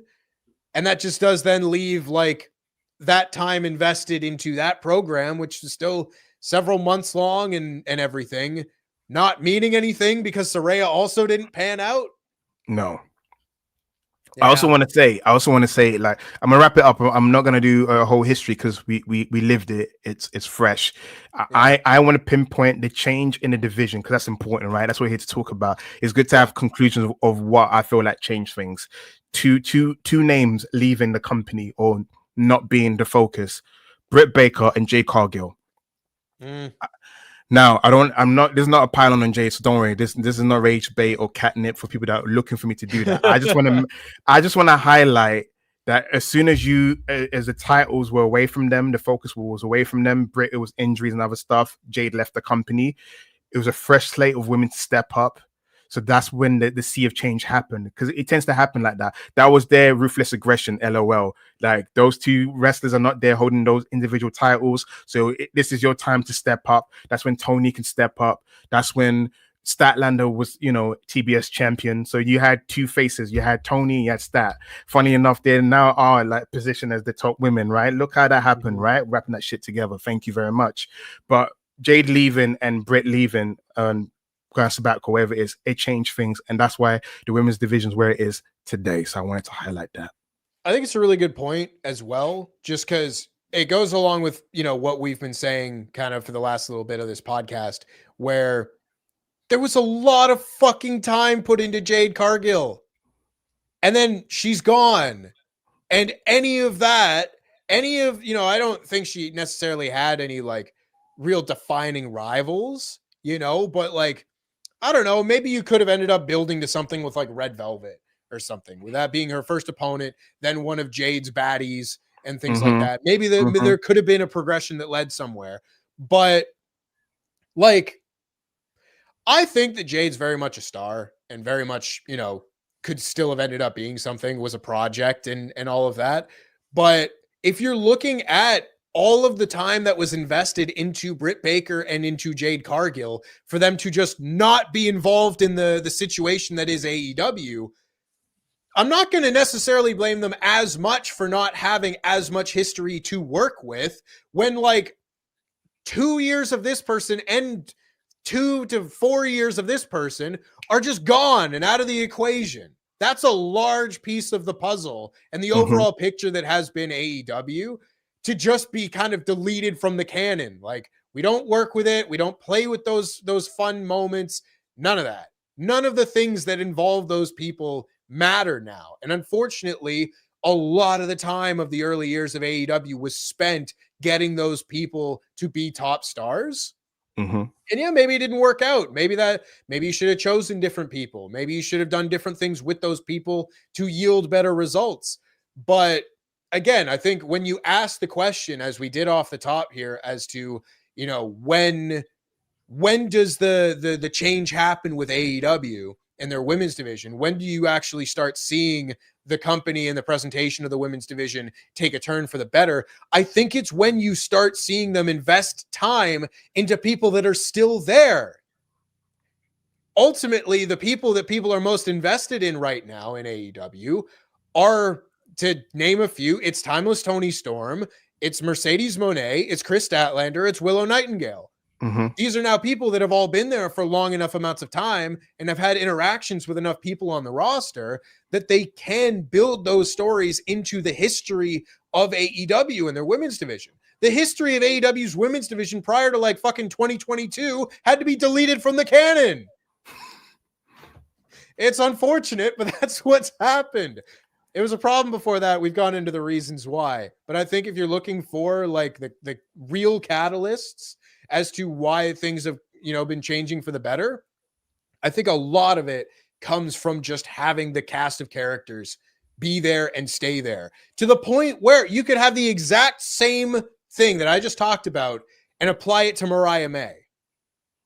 Person you invested lots of time into and then is gone. That could be a real hindrance, but thankfully there's still those 4 left that I just named. So it doesn't matter that there isn't a 5th one, because 4 is still a lot better than there being 1 at a time. And when that 1 at a time is gone, you're left with none. So I think when you do that with enough people, for sure, you can afford to lose 1 at a time. Maybe you don't want to lose a Tony Storm or something like that. It would be entirely detrimental. Not saying it's a good thing or anything like that, but it means that if there are 5 of you and you lose 1 of them, then you're not in as dire a situation as you were in 2022 or 2023 or any of these kind of times when all of a sudden you lose one of the people you've invested all that time into, and your whole women's roster cripples under not having that 1 or 2 people there that you had spent so much time on.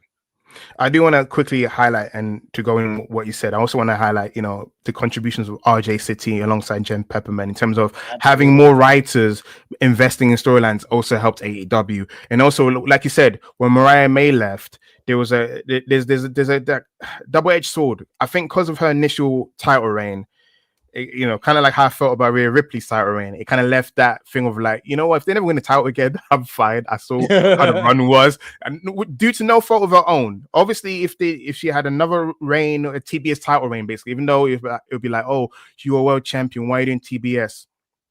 That shouldn't matter. I feel like Mercedes done a great job of elevating that title. I feel like because she did the kind of run that's almost like a dream. It's like a territory run. She spent a couple of years there and she put over the person. Now she's leaving the territory. She did what she needs to do. Because we said it. I think we said it. It's like if she continues wrestling, sure, there's all these cast of characters she's yet to interact with. But if that was her last impression, the Hollywood ending, then she left on a high note, the best high note possible. Obviously, the cherry on top would have been that being the main event, but obviously, Tony knows, like, listen, I've given you enough wrestlers. Thank you, Stephanie Vaquer. I'm not going to give you another layup with the next wrestler you're about to take from me. But what they did well this time, which was, Tekla being an instant star helped them. So it wasn't like, oh, we needed to fill a hole. Tekla's not filling in a Mariah May shaped hole. No, she's creating her own spider silhouetted space within the tapestry. But one person being gone means you're missing a heel, and she filled that quota, which helped, bring her up to where she is today. And another one being, getting Alex Windsor helped as well. It's that straight away helped the division, helped with the depth of the division, and that's why AEW have been doing well in that regards. Just wanted to mention that part. I completely agree. Big shout out to RJ City. He's a very talented man, former Quizzlemania tag team champion. Shout out to that guy. Former, I think still has it. Technically, yeah, I think he probably was one of the last ones. We stopped winning it from people at various points. The Good Brothers still just have it. I can't remember if they got sent their trophies or not, but it's neither here nor there. I think we've basically had our conversation about AEW. I feel like it was very good, very good conversation. Shouts out as well. Like, obviously, we've gone a good length of this here podcast. We will get out of here soon enough.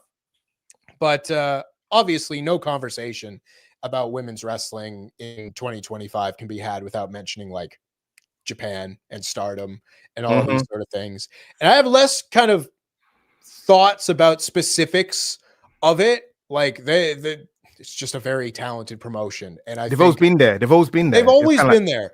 And I often say to people when I'm kind of talking about Japanese wrestling who maybe don't know quite as much about it is this is not a hard and fast rule, but in my mind, every decade has been run by like a different promotion in Japan, where the 90s are probably the most like everybody was kind of good in the 90s. New Japan was kicking, All Japan Women's was kicking. But for a lot of people, the 90s All Japan run of the four pillars and the matches that they were having, for a lot of people, that was the highlight. So if you give the 90s to All Japan, you give the 2000s to Pro Wrestling Noah, you give the 2010s to New Japan Pro Wrestling, you then get to the 2020s, and all the men's promotions are just making a mess. None of them, they're passing the ball to each other and be like, do you want to be the good promotion? Do you want to be the good promotion?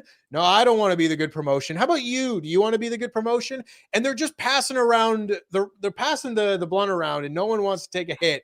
And it's been passed to Stardom. Stardom is the Japanese promotion of the 2020s. I think, like, by far, so far in this decade, we're halfway through it, and the matches that they have had there consistently be, they've consistently been highlights of the various years that they have. And they are good enough at developing their own talent and replacing, I was talking to the lovely Adam Blampier. Make sure you check out our appearances over on his Patreon. Shout out Blomko. But I was having a conversation with him on one of the shows that we did where I think it might have been when we were watching All In together, and Shuri comes out, and I went like, she's one of the people they consider like, to be the top women's wrestlers in Japan right now. And he's like, I feel like there's a new one of those like every 2 years, and not in a detrimental sense of like, oh, these people, they just get rotated through.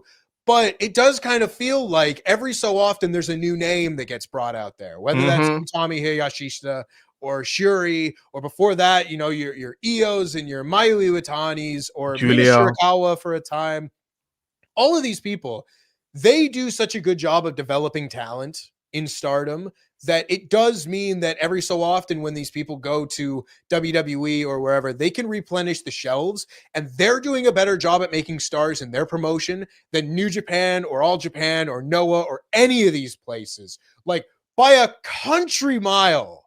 When was the last time they made a star in New Japan? A proper star? I can't fucking even tell you. I don't know.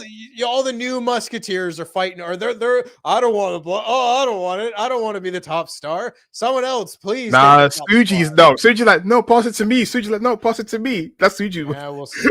We'll see. I hope so. I hope they turn it around. But again, my point being, all that problem that people have been throwing New Japan's way, and all of that for years now, you cannot apply that same criticism to Stardom. They are so capable of making stars and replenishing the stars that are going to other promotions within Japan as well. It's not just people defecting and going to America. It's just an ability to make sure that their roster can still be called the best women's roster in the world year in, year out, no matter how many people they lose. Shout out to Sari because she's been doing that. She's just been walking. She's got a portal, walks into any company, does her stuff, and just leaves. She's another person that was in the WWE system. And you talk about a bad luck, because I don't know, them ones where the Magic Girl persona is, divisive in a lot of ways. I don't know. I can't say they weren't trying to disrespect her. They weren't. I don't think they were. It's just they were probably a little bit tone deaf, because I remember in the beginning, fucking Bruce Pritchard or whatever trying to write a character for a young Japanese girl. I'm not shocked that his default setting is like, we'll make her an anime princess or whatever. Talk about her going through a fucking portal. She had a goddamn anime portal in NXT. God damn. I know, because there was the delay of her debuting in NXT, and by the time she debuts in NXT is not the NXT she was sold on. I feel sorry for that. She was like, wait, it's not like Black and Gold. It's not like what Io and Kyrie and Asuka had. I mean, 2.0. And then I feel like when I think about Sari's running NXT, and when I move on quickly, because it wasn't anything on note, unfortunately, she was part of the foundation of Tiffany Stratton figuring out herself as a wrestler, because she was Tiffany's first feud in NXT, and I feel like she played a huge part for where Tiffany is today. That is her footnote history. And then she goes back to Japan. Obviously, I feel like sometimes when you leave a huge American company, you don't work out, you kind of feel like a failure. But she put that shit behind her, starting her own promotion that she does every so often, going to different companies, being the first Marigold champion. And then you got Mercedes Moné, because I feel like Sari and Mercedes Moné, because they're traveling champions or traveling wrestlers, they've done a great job of bridging companies or bridging territories together, so every place gets a shout out or get a notice. If you hear like, oh, Mercedes had a great match there, you want to watch that. Sari had a great match there, you want to watch that. So those two women done a great job in terms of progressing women's wrestling. So I wanted to highlight that, because I know our default is to break down, to critique, and obviously say what they can do better. I do want to highlight two women that have been doing better, and I got no critiques for these two women. Absolutely. All of this, like, we talk about, the kind of lessons to be learned from the years past and why that may have not, yielded as much success as we are currently seeing. But this podcast in particular is a big shout out to how well things are going in so many different places. There's still room to improve, obviously, when it comes to, the North American wrestling promotions and all that. But anytime you see these big matches get announced, I'm locked in, man. My favorite match of the year in AEW was the Hollywood ending match. My favorite match of the year in WWE was the women's triple threat of WrestleMania. Like, to me, Toni Storm is the wrestler of the year. Still, like, with the storyline that she had and the matches that she had, both the Hollywood ending and the Mercedes match at All In, and other great matches that have happened along the way as well. Like, she's been the most interesting character to me consistently over the course of the entire year. I think that is a massive step up, from where we had seen, particularly the AEW women's division prior to that. but I think you're seeing the quality of women's wrestling increase exponentially, like year over year almost, where, yeah, you would obviously see very, very good matches, when given the opportunity, but now they're happening with regularity and with regularity in places that you are not typically used to seeing the great women's wrestling matches. I don't think there was a great women's wrestling match in AEW from like Double or Nothing 2023 to Double or Nothing 2024. I think the best one you saw that entire year, those 12 months, was like 4 stars, maybe. Like we were going through periods of time where there was not a great amount of, excellent matches breaking through. Now, because of the roster they've constructed and the amount of investment that fans have been allowed to develop for these wrestlers and their storylines, you're seeing great matches like that with, good regularity. You're seeing that in AEW. You're still seeing that in WWE. You're seeing that in Ring of Honor. Shout out to Athena and to Mina Shirakawa and to Alex Windsor and all these people. You're seeing it with extreme regularity in Stardom, which has been much more of the case. Like that's not quite a new development over there, No. But the highlights of so many of these weeks of pro wrestling are what the women are doing, to the point where you're getting people upset that, Sari gets brought in and she's only doing a Ring of Honor taping. That to me just makes me want to go and see that Ring of Honor taping. That to me is them bringing the big star and making me, have a reason to go and watch that show that I probably would have already checked out, but now have even more of a reason to.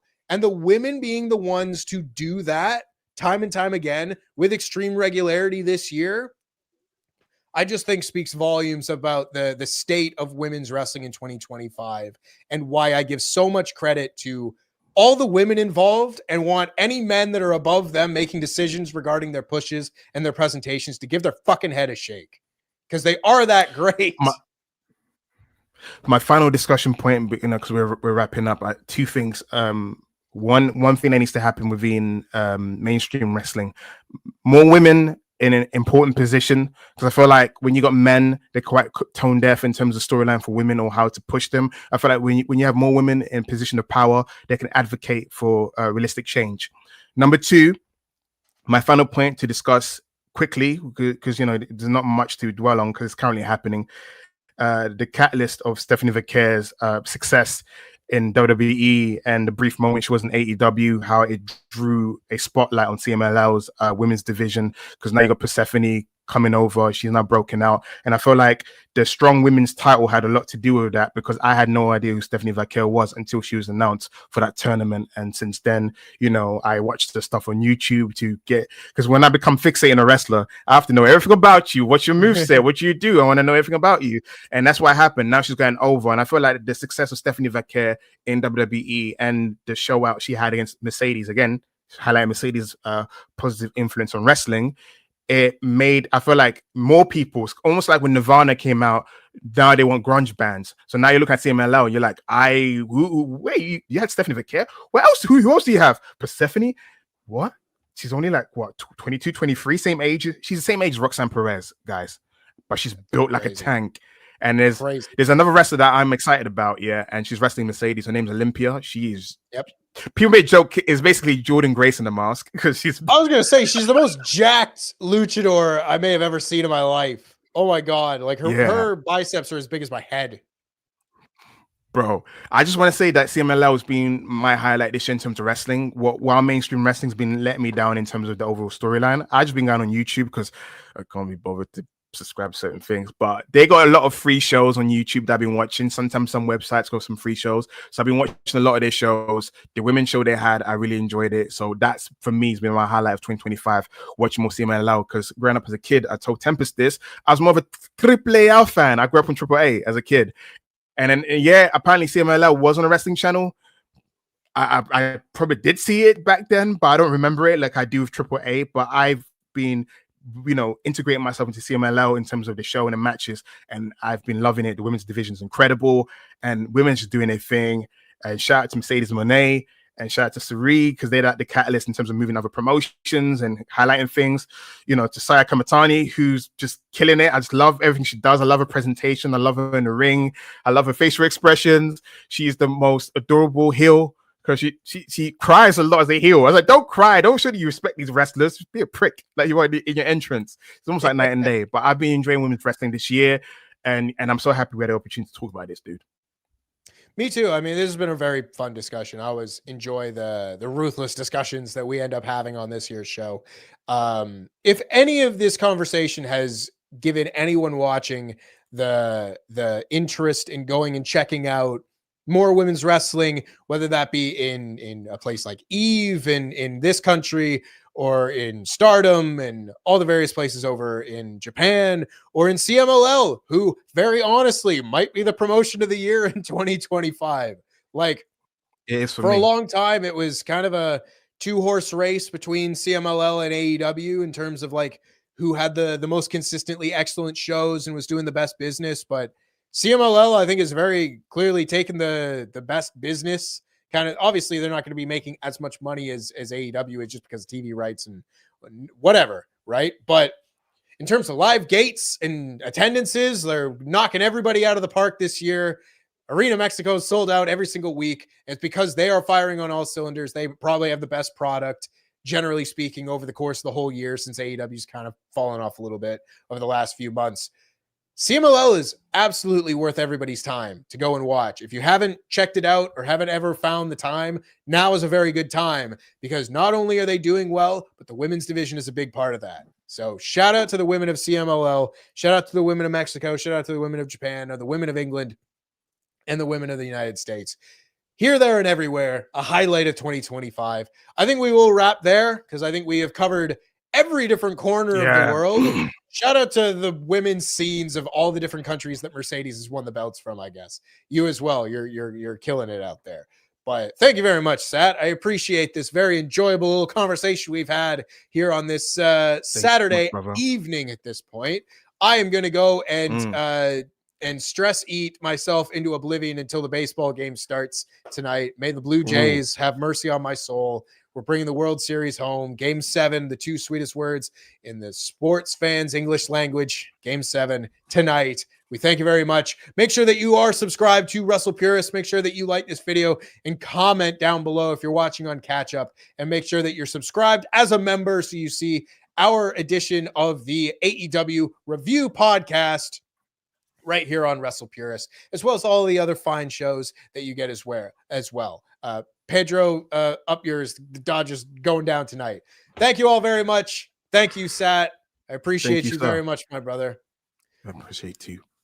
Thank you. Everybody have a lovely weekend. We'll be back next week. One at a